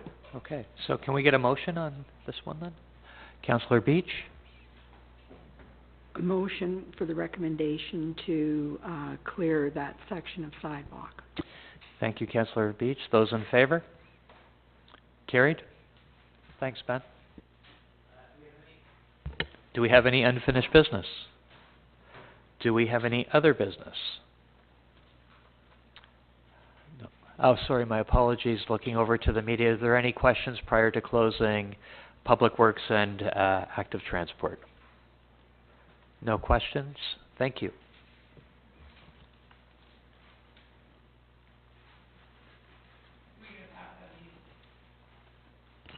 Pass the meeting over to Planning Committee. Sorry, or back to tourism? I'm so confused. Okay, thank you. Yeah. Pass it to Councillor Beach, please. Thank you. I'd like to open Tourism, Heritage and Community Program Committee. Any unfinished business? Any other business? Any questions from the press? And from the audience? So, being none, I'd like to close Tourism, Heritage, Community Program Committee. Thank you.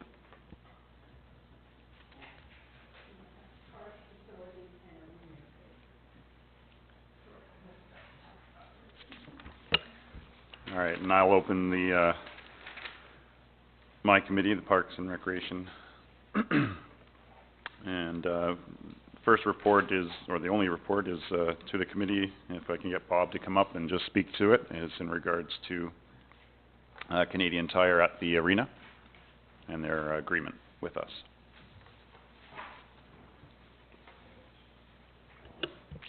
All right, so I just sent a report in to council letting them know that Canadian Tire is up for renewal on their contract agreement we have for the Pro Shop.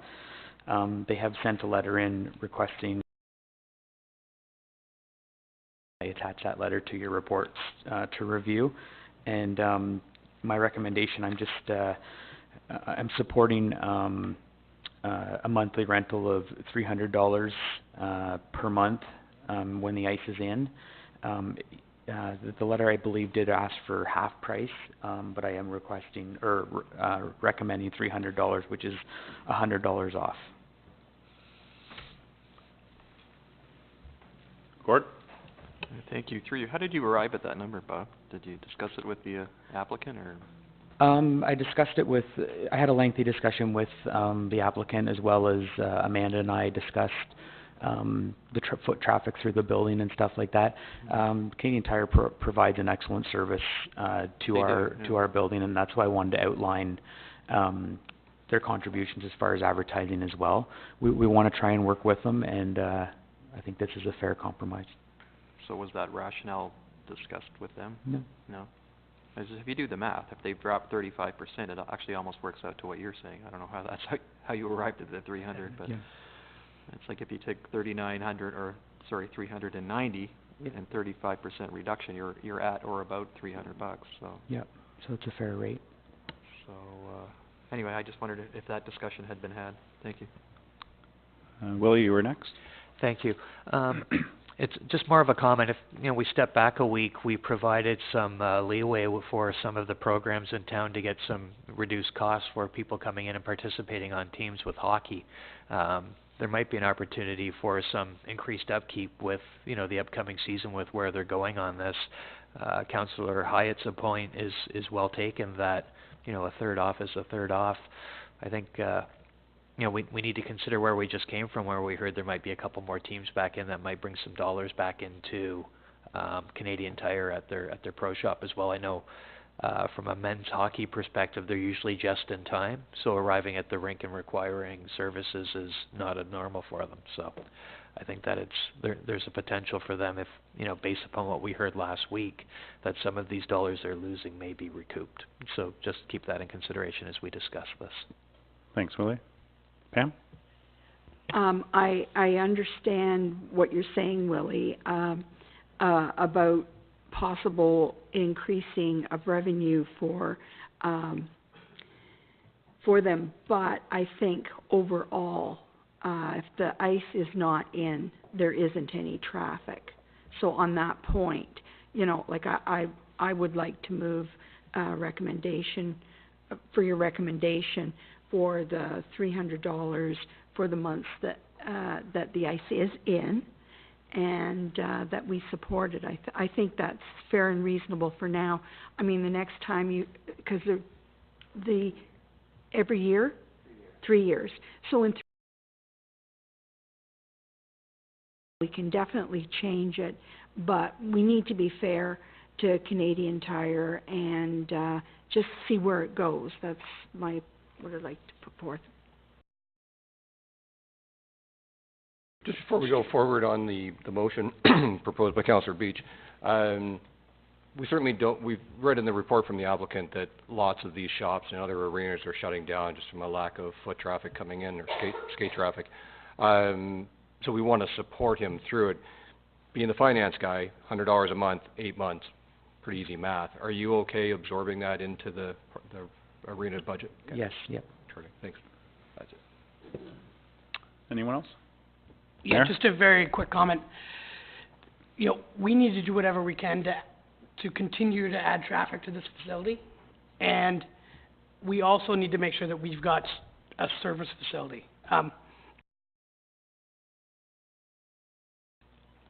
At our arena, and we need to make sure we keep them. So let's, I think this is the very least we should be doing, and you can absorb it in your budget, so let's move forward with this. I completely support it. Okay. So, you've made the motion. All in favor? Carried.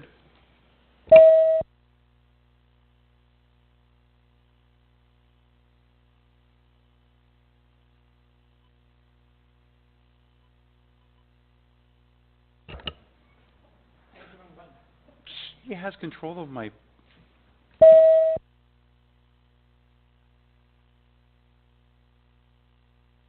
I am not liking that. I don't have one for him. One for him is what we need. All right. If there's any unfinished business? Any other business? Any questions from our press?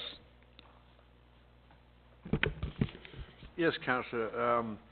Through you, I wonder if Bob could tell us whether the arena itself is seeing a reduction in revenues as a result of this North Durham merger. To answer your question, I outlined in the report, we're not really seeing a reduction in revenue because our ice time is still sold out. It's the foot traffic that we're seeing the reduction in, which would affect people like the snack bar and the pro shop. And I think that mentioned in your report, it's more in regards to the people coming in are more for practices as opposed to games. Correct. Per Yes. se. Now that we've merged with Port Perry and seeing those game times, we see a lot less game times and more practice times. And this reduction in rent for the pro shop, will that same reduction apply to the coffee shop? We will address that when the coffee shop. We did do that last time when their agreement was up for renewal. So when theirs comes up again, we'll address it at that time. Thank you, Bob. Any other questions from the press? Any questions from Diane?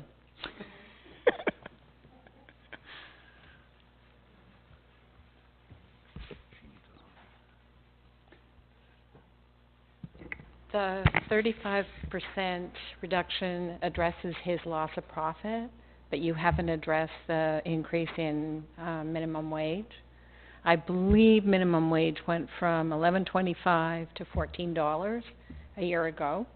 It didn't go up, thankfully, this January, but minimum wage going up also impacts CPP for the employer, EI for the employer, health tax for the employer, and I think Pat Higgins and Canadian Tire do an awesome job for Uxbridge. They do the fishing Huck Finn Day. I mean, there's a lot of things that Pat Higgins does support. I would have gone beyond the 35%, just to meet him a little bit, you know, on the wage issue. Okay, thank you, Diane. All right. We already carried it, right? Everything was done. Yes, I can close my meeting. Excellent. Well, recreation meeting, and pass it over to, do we have another? Sustainability? To Gord? Gary, sorry. Open the Environment and Sustainability Committee. It was a meeting at the end of January, and I was at the Roma conference.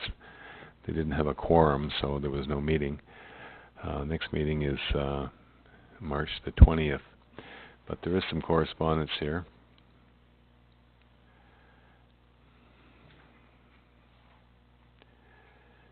'62.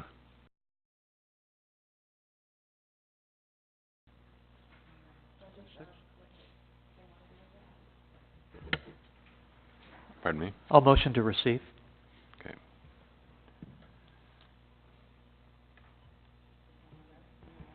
I think we should. Yes, Mr. Chair. I think we should search out for some new members from our community. We want to make sure we've got a strong voice on that committee at the region. Do we, as council, have any ideas on kind of the perfect member there? Okay, so maybe we could have, Now, do we advertise for that, or? No? So the suggestion is that the people from the community apply? yes. So how do they know that we're looking for someone? So, through your committee, right? Your sustainability committee, and then, maybe we should have a communication go out from Colleen on our social media feed, asking for, a local representative to sit on this committee. Okay.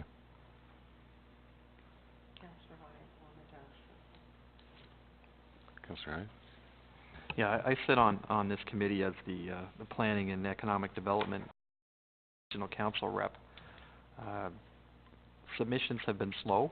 I mean, we've had a few people that are really interested. There's also the DAC and the DACs, and we're trying to fill those up as well. So this has gone out region-wide. So I'm not sure, Deb, if we have enough time to really advertise this by their deadline, but nevertheless, I think we should go ahead and do it.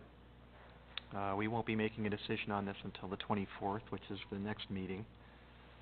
This committee meets bi-monthly.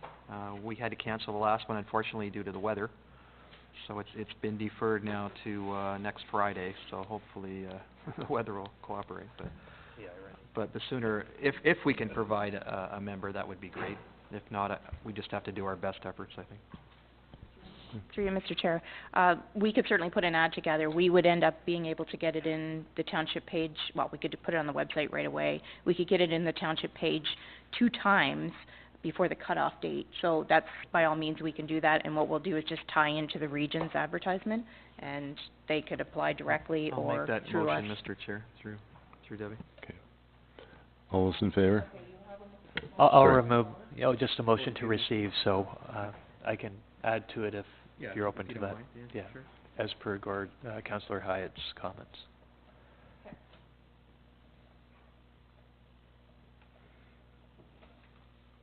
Yeah, it's still this week. We can get it in the paper this week. It's not too late.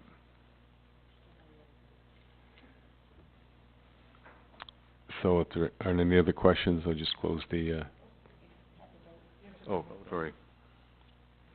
All those in favor?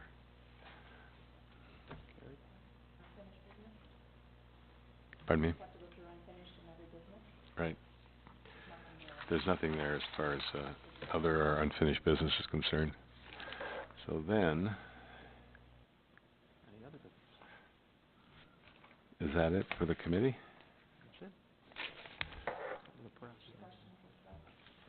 Does the press have any other questions?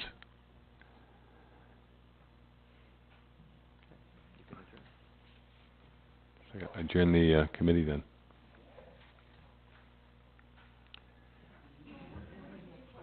And Oh, she does have a question. Do you remember any of the people who've made presentations here over the last few council meetings, delegations, who maybe you might invite to join the committee? JD maybe being one of them? June. There we go. Thanks. I can't think of anybody off the top of my head, but I mean, we've had some pretty impressive people. I think I have a meeting scheduled with June sometime next week. So we'll mention it to her then. Thanks. Thanks for the suggestion, Evelyn.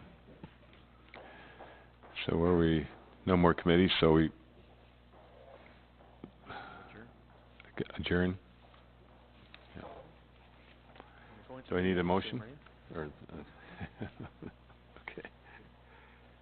If there's no other business, Mr. Chair, I'll start Planning and Economic Development Committee. Okay.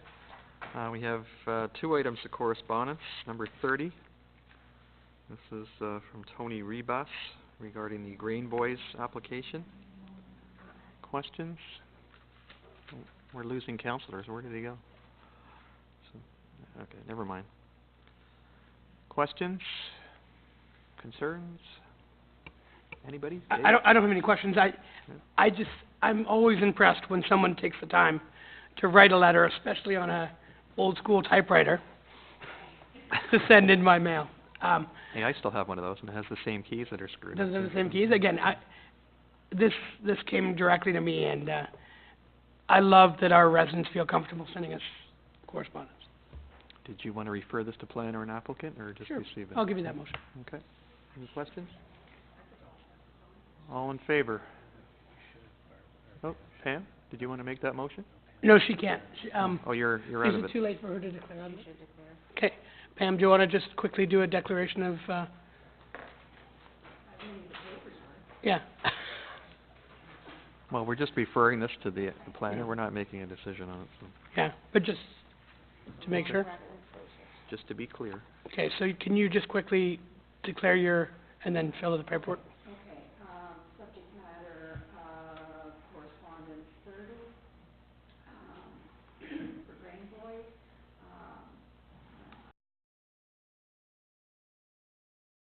Councillor Beach declare,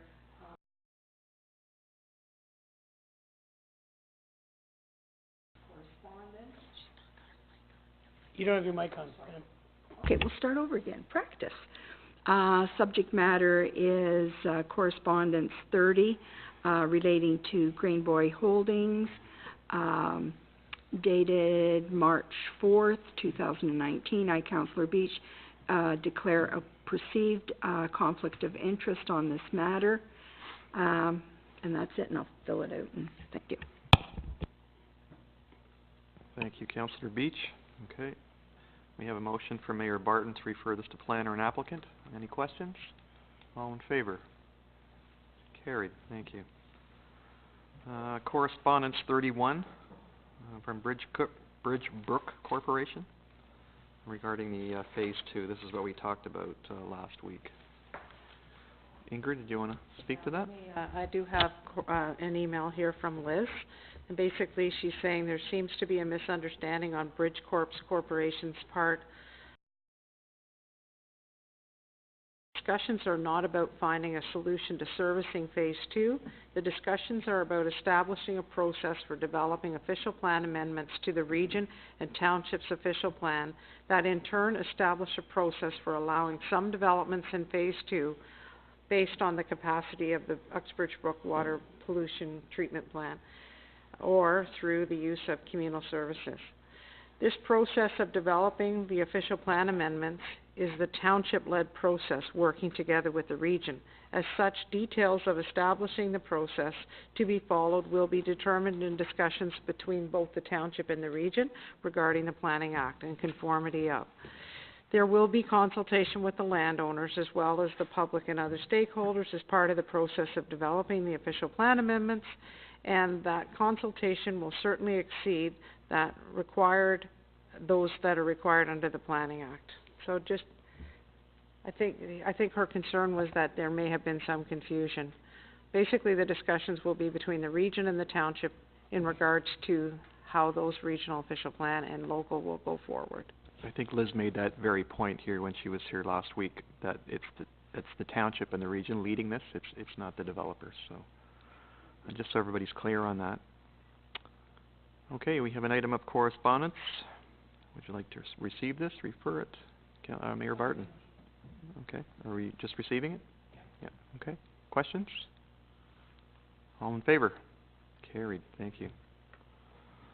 All right. Sorry, did you want to add to your comment? What might be helpful, just to go back to that one for a moment, because there is some confusion on the part of this corporation. Perhaps what we can do is we can correspond and include those points so that it's clear. All right, so do you want to add that to your motion, Mayor Martin? Okay, all in favor? Carried, as amended. All right, reports to committee. CAO 519, this is from the CO regarding landscape sidewalk repairs and fencing at 2 Victoria or 168 Brock Street. Ingrid? We've had some developments over the weekend, and maybe it would be appropriate for Brian to come up and talk about Okay, Brian, where can you things come are on at. up and join the party?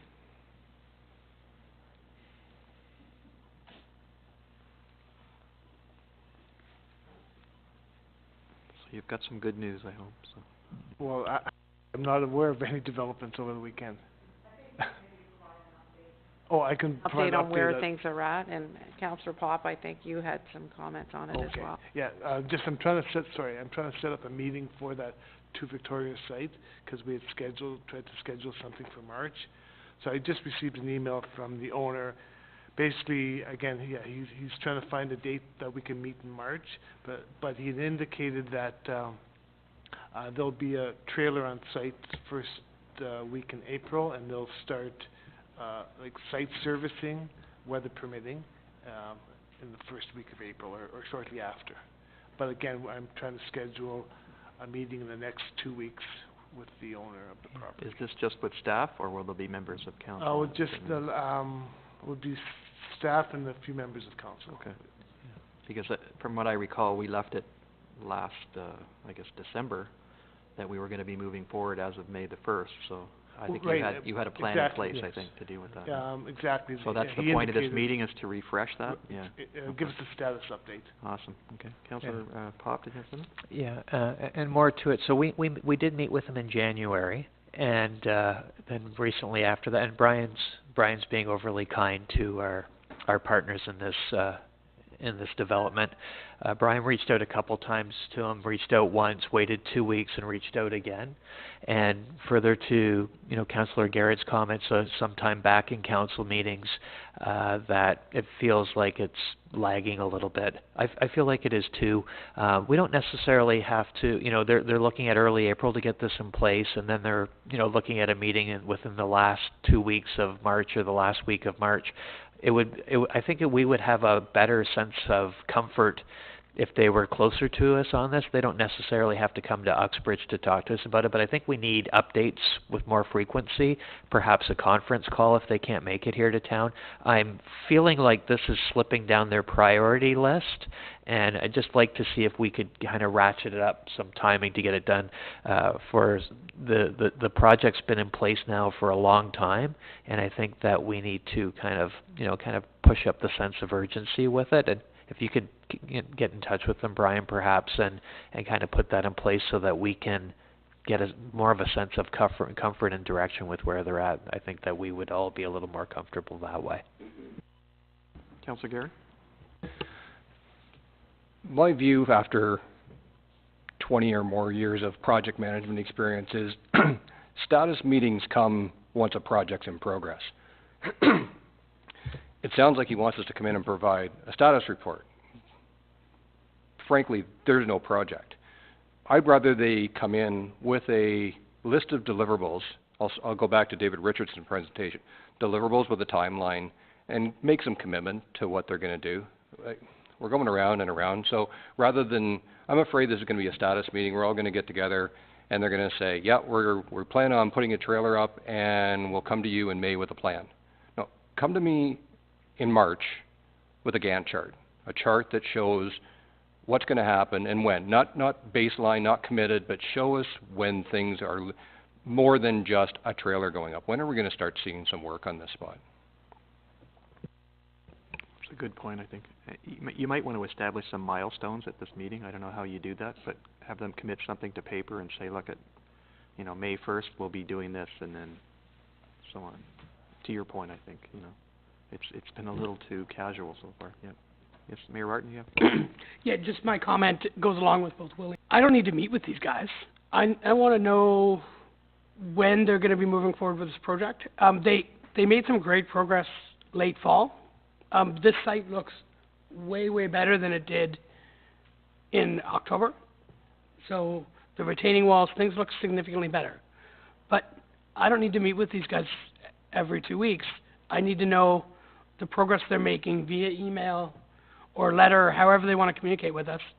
Our contractor's going to arrive on March 22nd.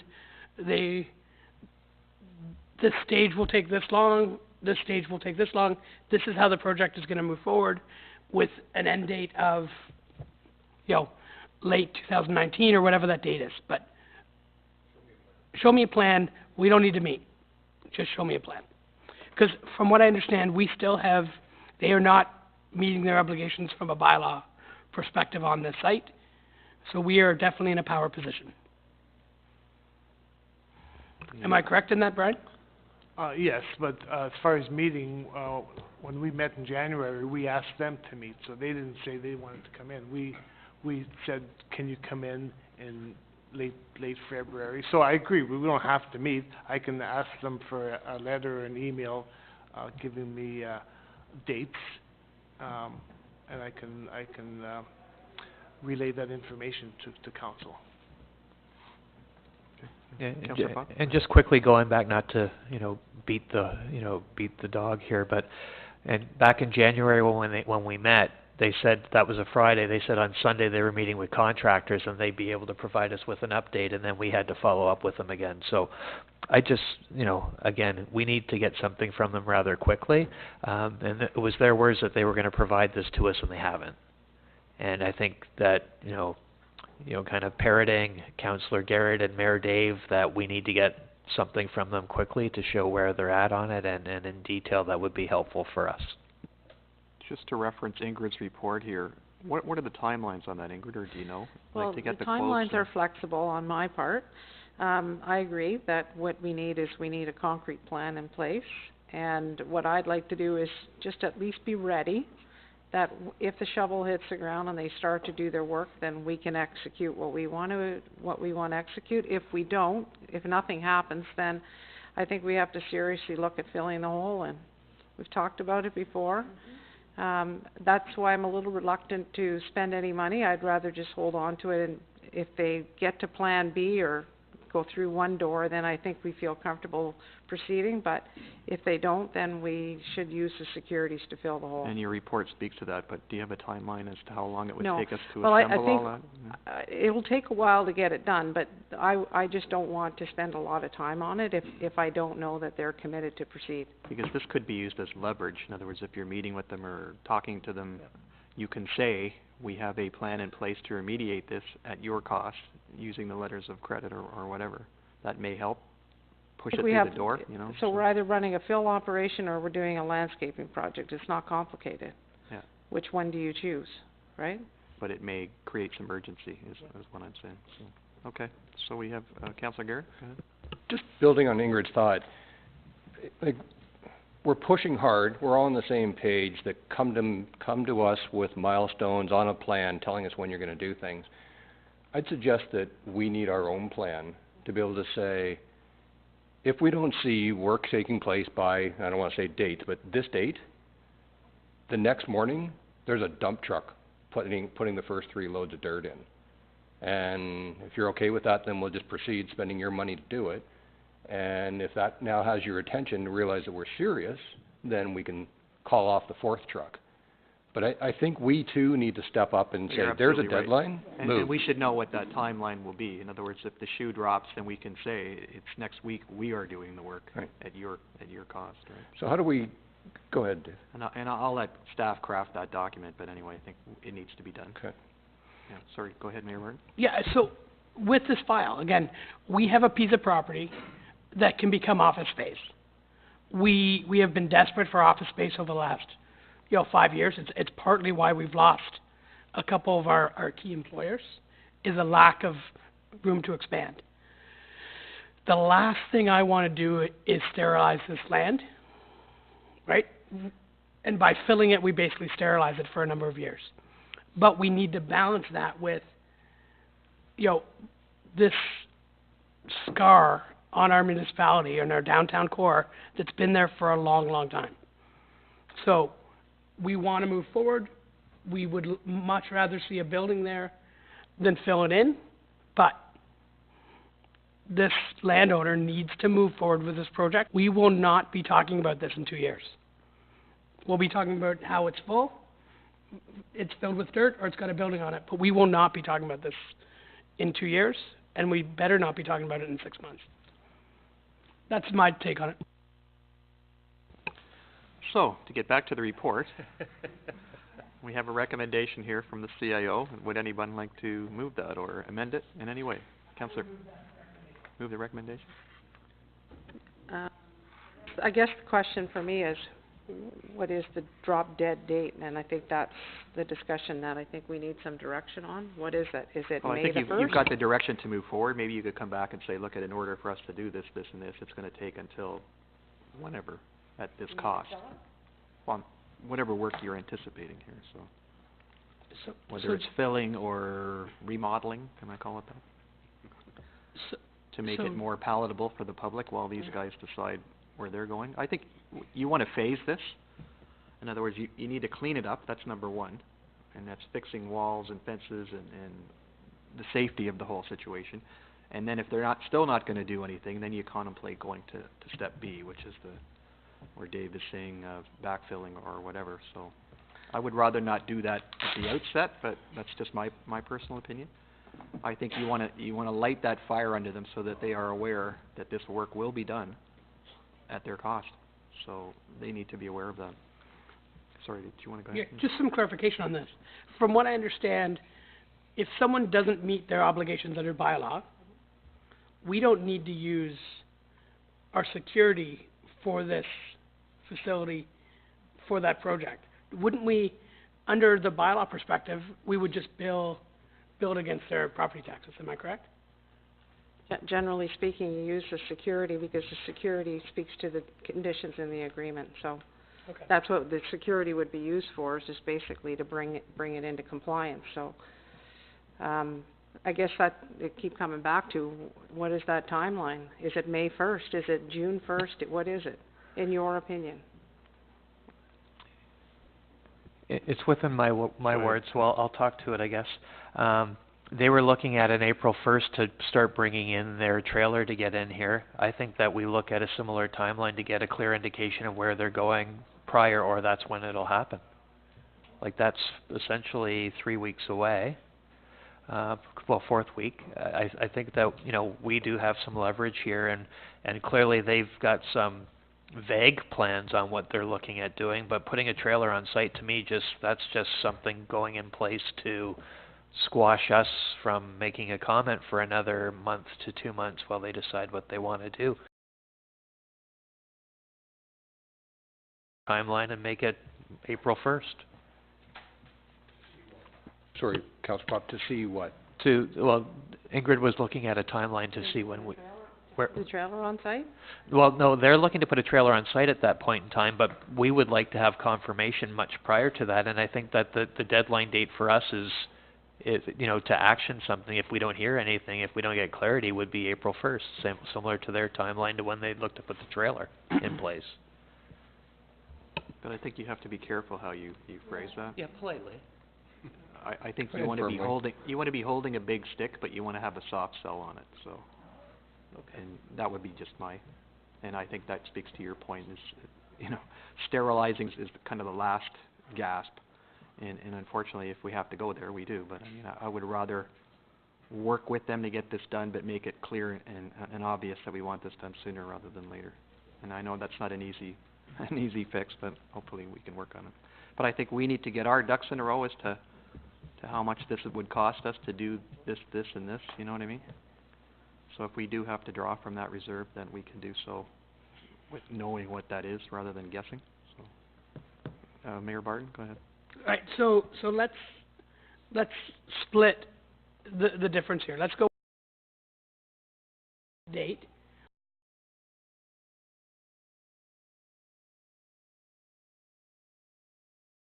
And if we don't, if council's not comfortable with those timelines, then we have staff look at our options for bringing the site under compliance. Just to build on that, Go ahead. my thinking is, excuse me today, is they could come with a plan in March. They could come with a first draft of a Gantt chart showing when things are going to happen. What I don't want to see is they get to April 15th, don't come with a plan, then we defer to staff, and it takes 2 weeks to come up with a recommendation, what are we going to do next? I'm thinking, you know, the big stick with the soft approach, or soft sell I'm okay with. Get the plan. I want to see action. I want to see something happening by May 1st, weather permitting or something. You know what I mean? So more than a plan. Let me reply if you don't mind. Yeah. We are in half load season starting today, right? Basically, construction shuts down until about May 1st.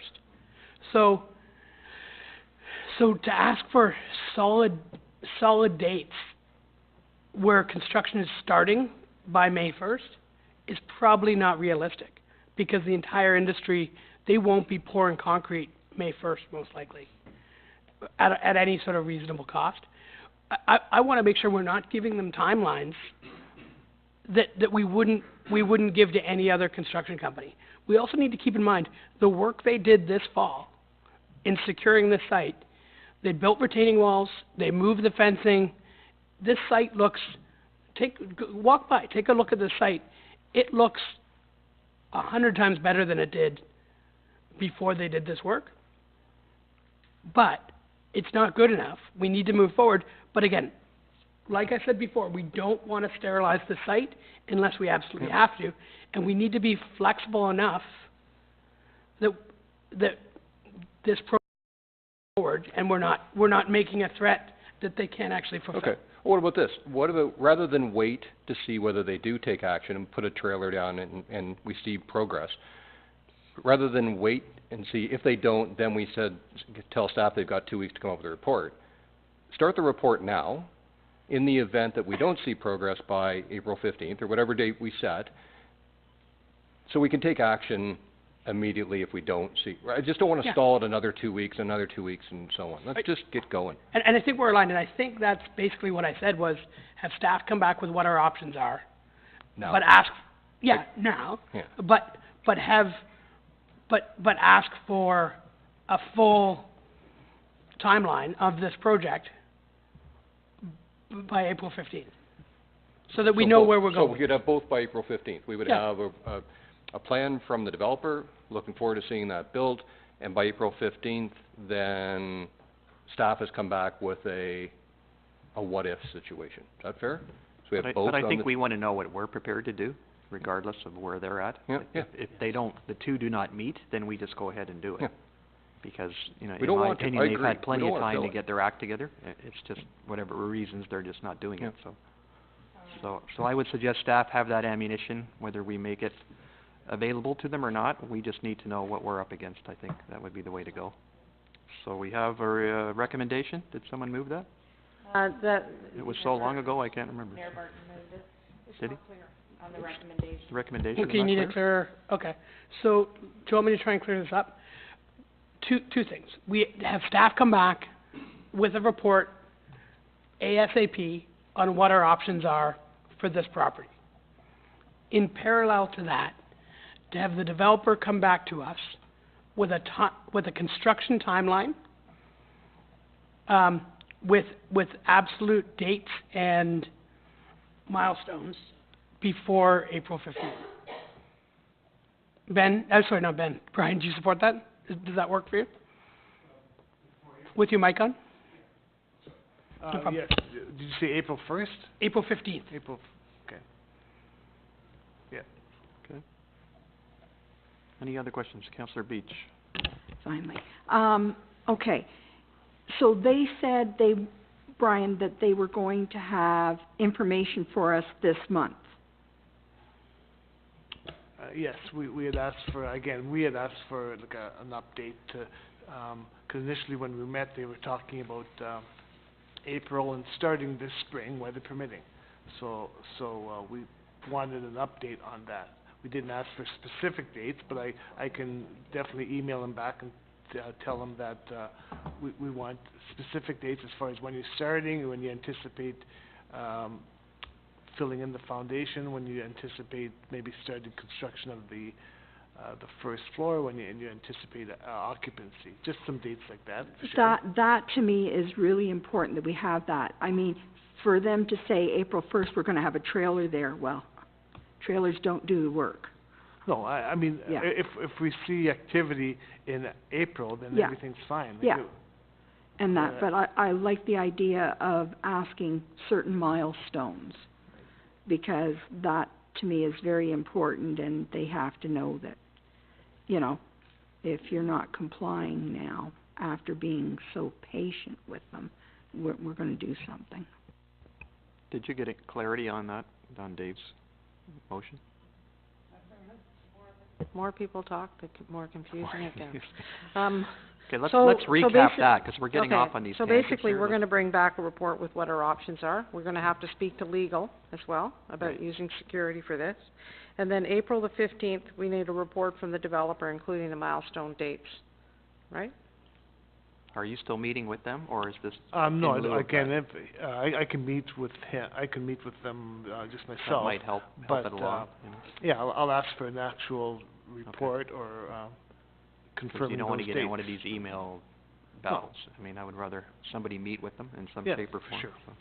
Okay, so we have a motion. Did you want to? Just to add to that, Deb mentioned that maybe we should have these guys come in and tell us what their plans are. Maybe they should present their kind In a delegation, you mean? Yeah. Certainly wouldn't hurt. So can I'm gonna amend my motion to include that. Okay. What's that? By when would we like to see them stand up in front of? I think by that April 15th. By April 15th.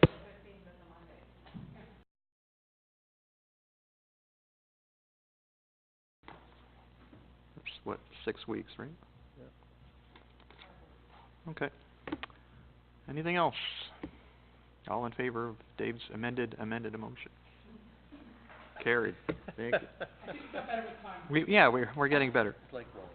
Okay, report DS 1619 from Liz Howson. This is regarding, land division application. Everybody's read the recommendation?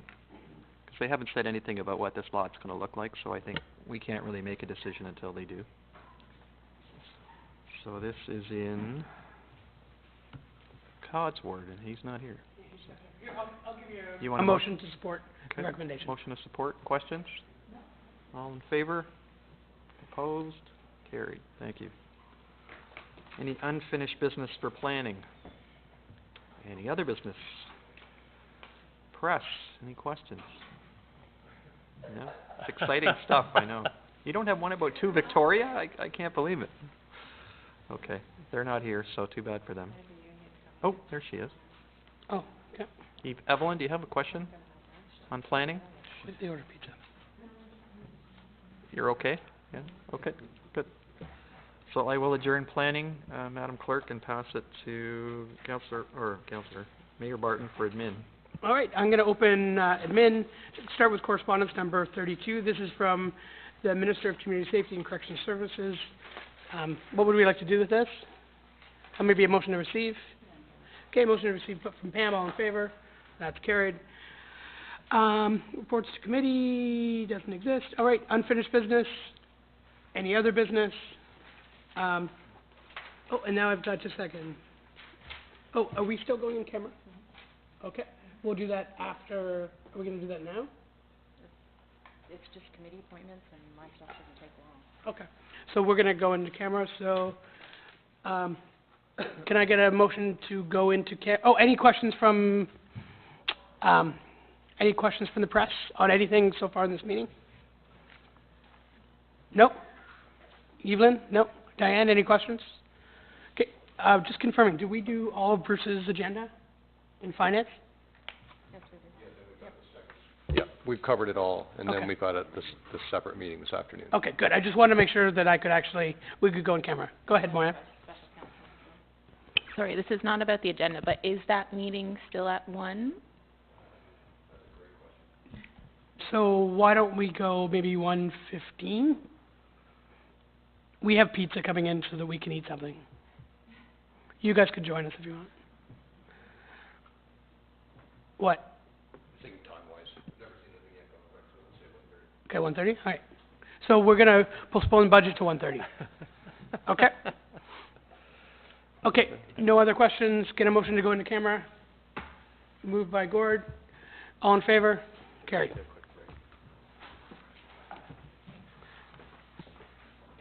Everyone who can't be in camera, leave quickly so we can get on with it.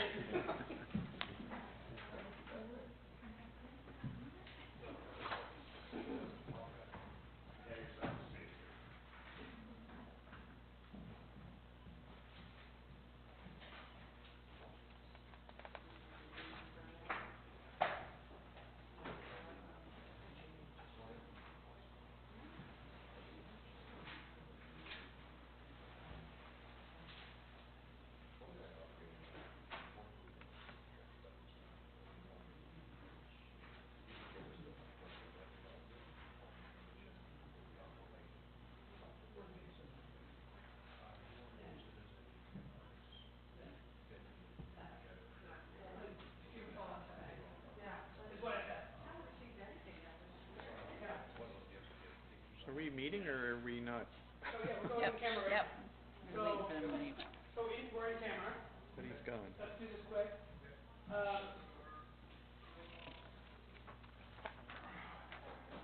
So appointments. This is report number CL 1619. Appointments: Janet Becksford, Heather Paul Brooks for agricultural, Heather Moore for Stanford, Willie Parachak, I think is for Stanford. I think these are all great candidates. Anyone want to move, make that recommendation? We have to do that out of, you have to do that out of camera. Out of camera, whatever.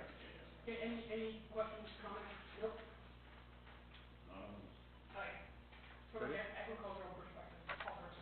Yes, not supposed to be decided. Motion to rise from in camera? Yeah. All in favor?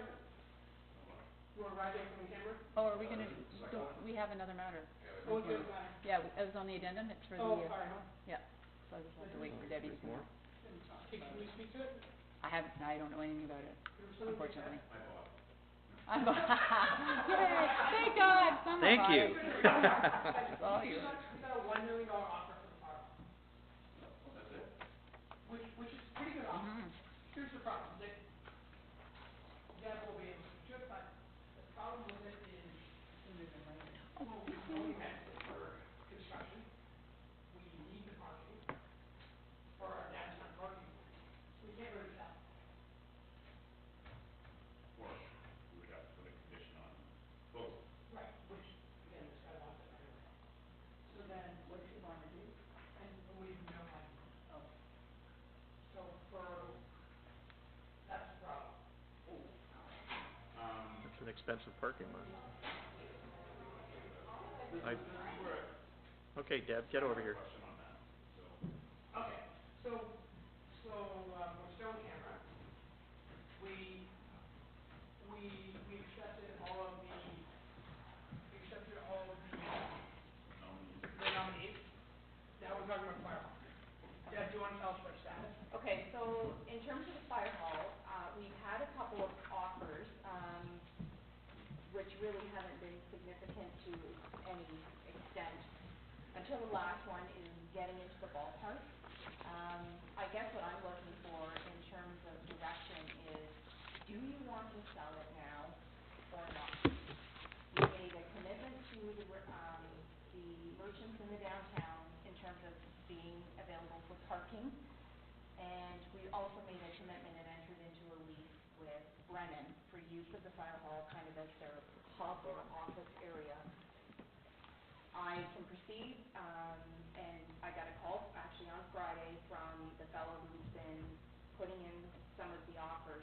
and just wanted to know, are we willing to move ahead or not? I think it would really complicate things if we do sell it now in terms of making the commitment to parking. It's gonna mean us entering into a lease agreement of some sort. I highly doubt, and someone would be crazy, but those people are out there, to give it to us for free. Could we put it as a condition that they have to enter into an agreement? Of course we could, but again, is anybody gonna give it to us for free? If council's not willing to pay for it, then as far as I'm concerned, we should just yank it off the market for now, sit on it till construction is at least almost completed, and then we move ahead again with it. So I'm just looking for some direction. I have a couple questions. One would be, is it not worth more after construction? It will be slightly, yes. Technically, yeah. That's, if that's the direction you want, it's gonna be worth more afterwards. Of course, as much as someone's prepared to pay. Absolutely. As long as we've got somebody who's. Absolutely, but your options of what you can do with it increase. And that brings my other question. I'm just going off of stuff that I've dealt with in the past from our police association side of things. When we sold land that we owned, we had a say in the sale of the property as to what could happen on that property. But you just said, Dave, earlier, before these guys came in, that we don't know what this guy wants to put on, agree with it. No. Do we want to sell to anybody that we don't know what the heck's gonna happen there? Well, I guess you could stop,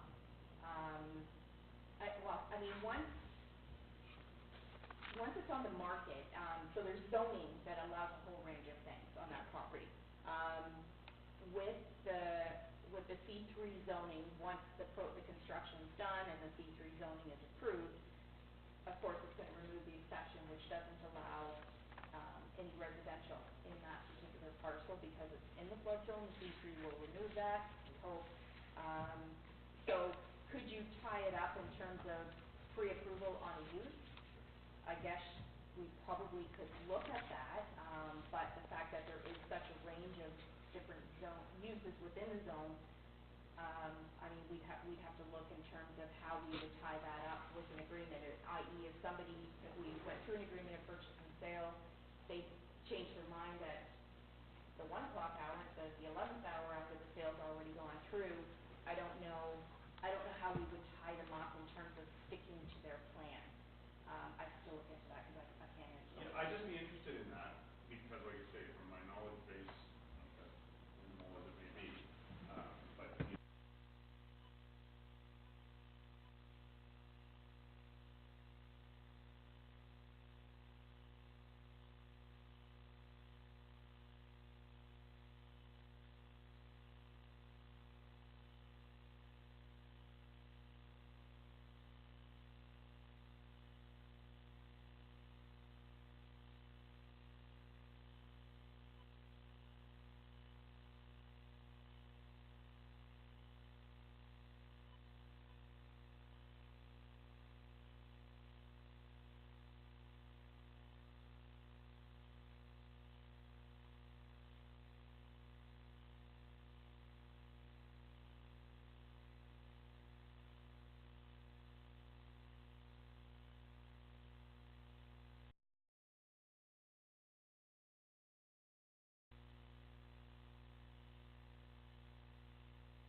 conditions were minimal. I mean, you could question that and say, you know, would you be willing to wait 8 months or a year or whatever it is? If he says take a hike, then. Well, because we need it, it's not, we want. I mean, it's lapsed, the, irrevocable's already passed, so, Has it? I mean, I can have dialogue with him and see if you want, but whether or not he'll agree to having such a long closing date, I don't know. But then we tie ourselves.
Can I get a motion to rise from camera? That's Gord, all in favor?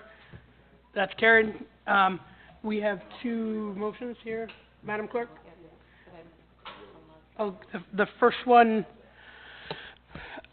Willie, do you want, or Gary, can someone read those additions? You got it? Okay, go ahead, Gary. With your mic on, please. With your mic on, please. Gary, with your mic on, please. Thanks. So, make a motion to accept the applications of these 4 people to serve on the various committees that they've applied for. Can you read their names, please? Janet Betts, Zephyr Community Association; Paul Brooks, Uxbridge Agricultural Advisory Committee; Heather Moore, Sanford Community Association; William Paraschuk, Sanford Community Association. Excellent. All those in favor? That's carried. Okay, what kind of motion do you need on this second one? Just direct staff to pull the listing as soon as possible from the fire hall. Okay. Who would like to make that motion on the fire hall? Okay, Todd, put your mic on. I would make that motion to pull the listing, the current listing, and to, as soon as possible, and have staff look at the property options down the road. Okay. That we spoke of. What were they? Specific? Yeah, so let's just go with that one motion. Okay. To pull the fire hall property off the market, and then look for options for sale after the culvert construction. For you? Okay. All those in favor of Todd's motion? That's carried. Thank you. Okay, how about a motion to adjourn? Okay, we need to do the confirming. Okay. Oh, sorry, no. No, we don't. No. I didn't think we have to do that. Okay, so motion to adjourn. Okay, that's carried. And when do you want to do special council? Why don't we eat and then do special council just before, or maybe at 1:30? How long will it take? Like 7 seconds. Okay, So we'll do our special, we'll postpone, we're gonna meet again at 1:30. We'll have a 7-second special council meeting and then go into budget. Okay?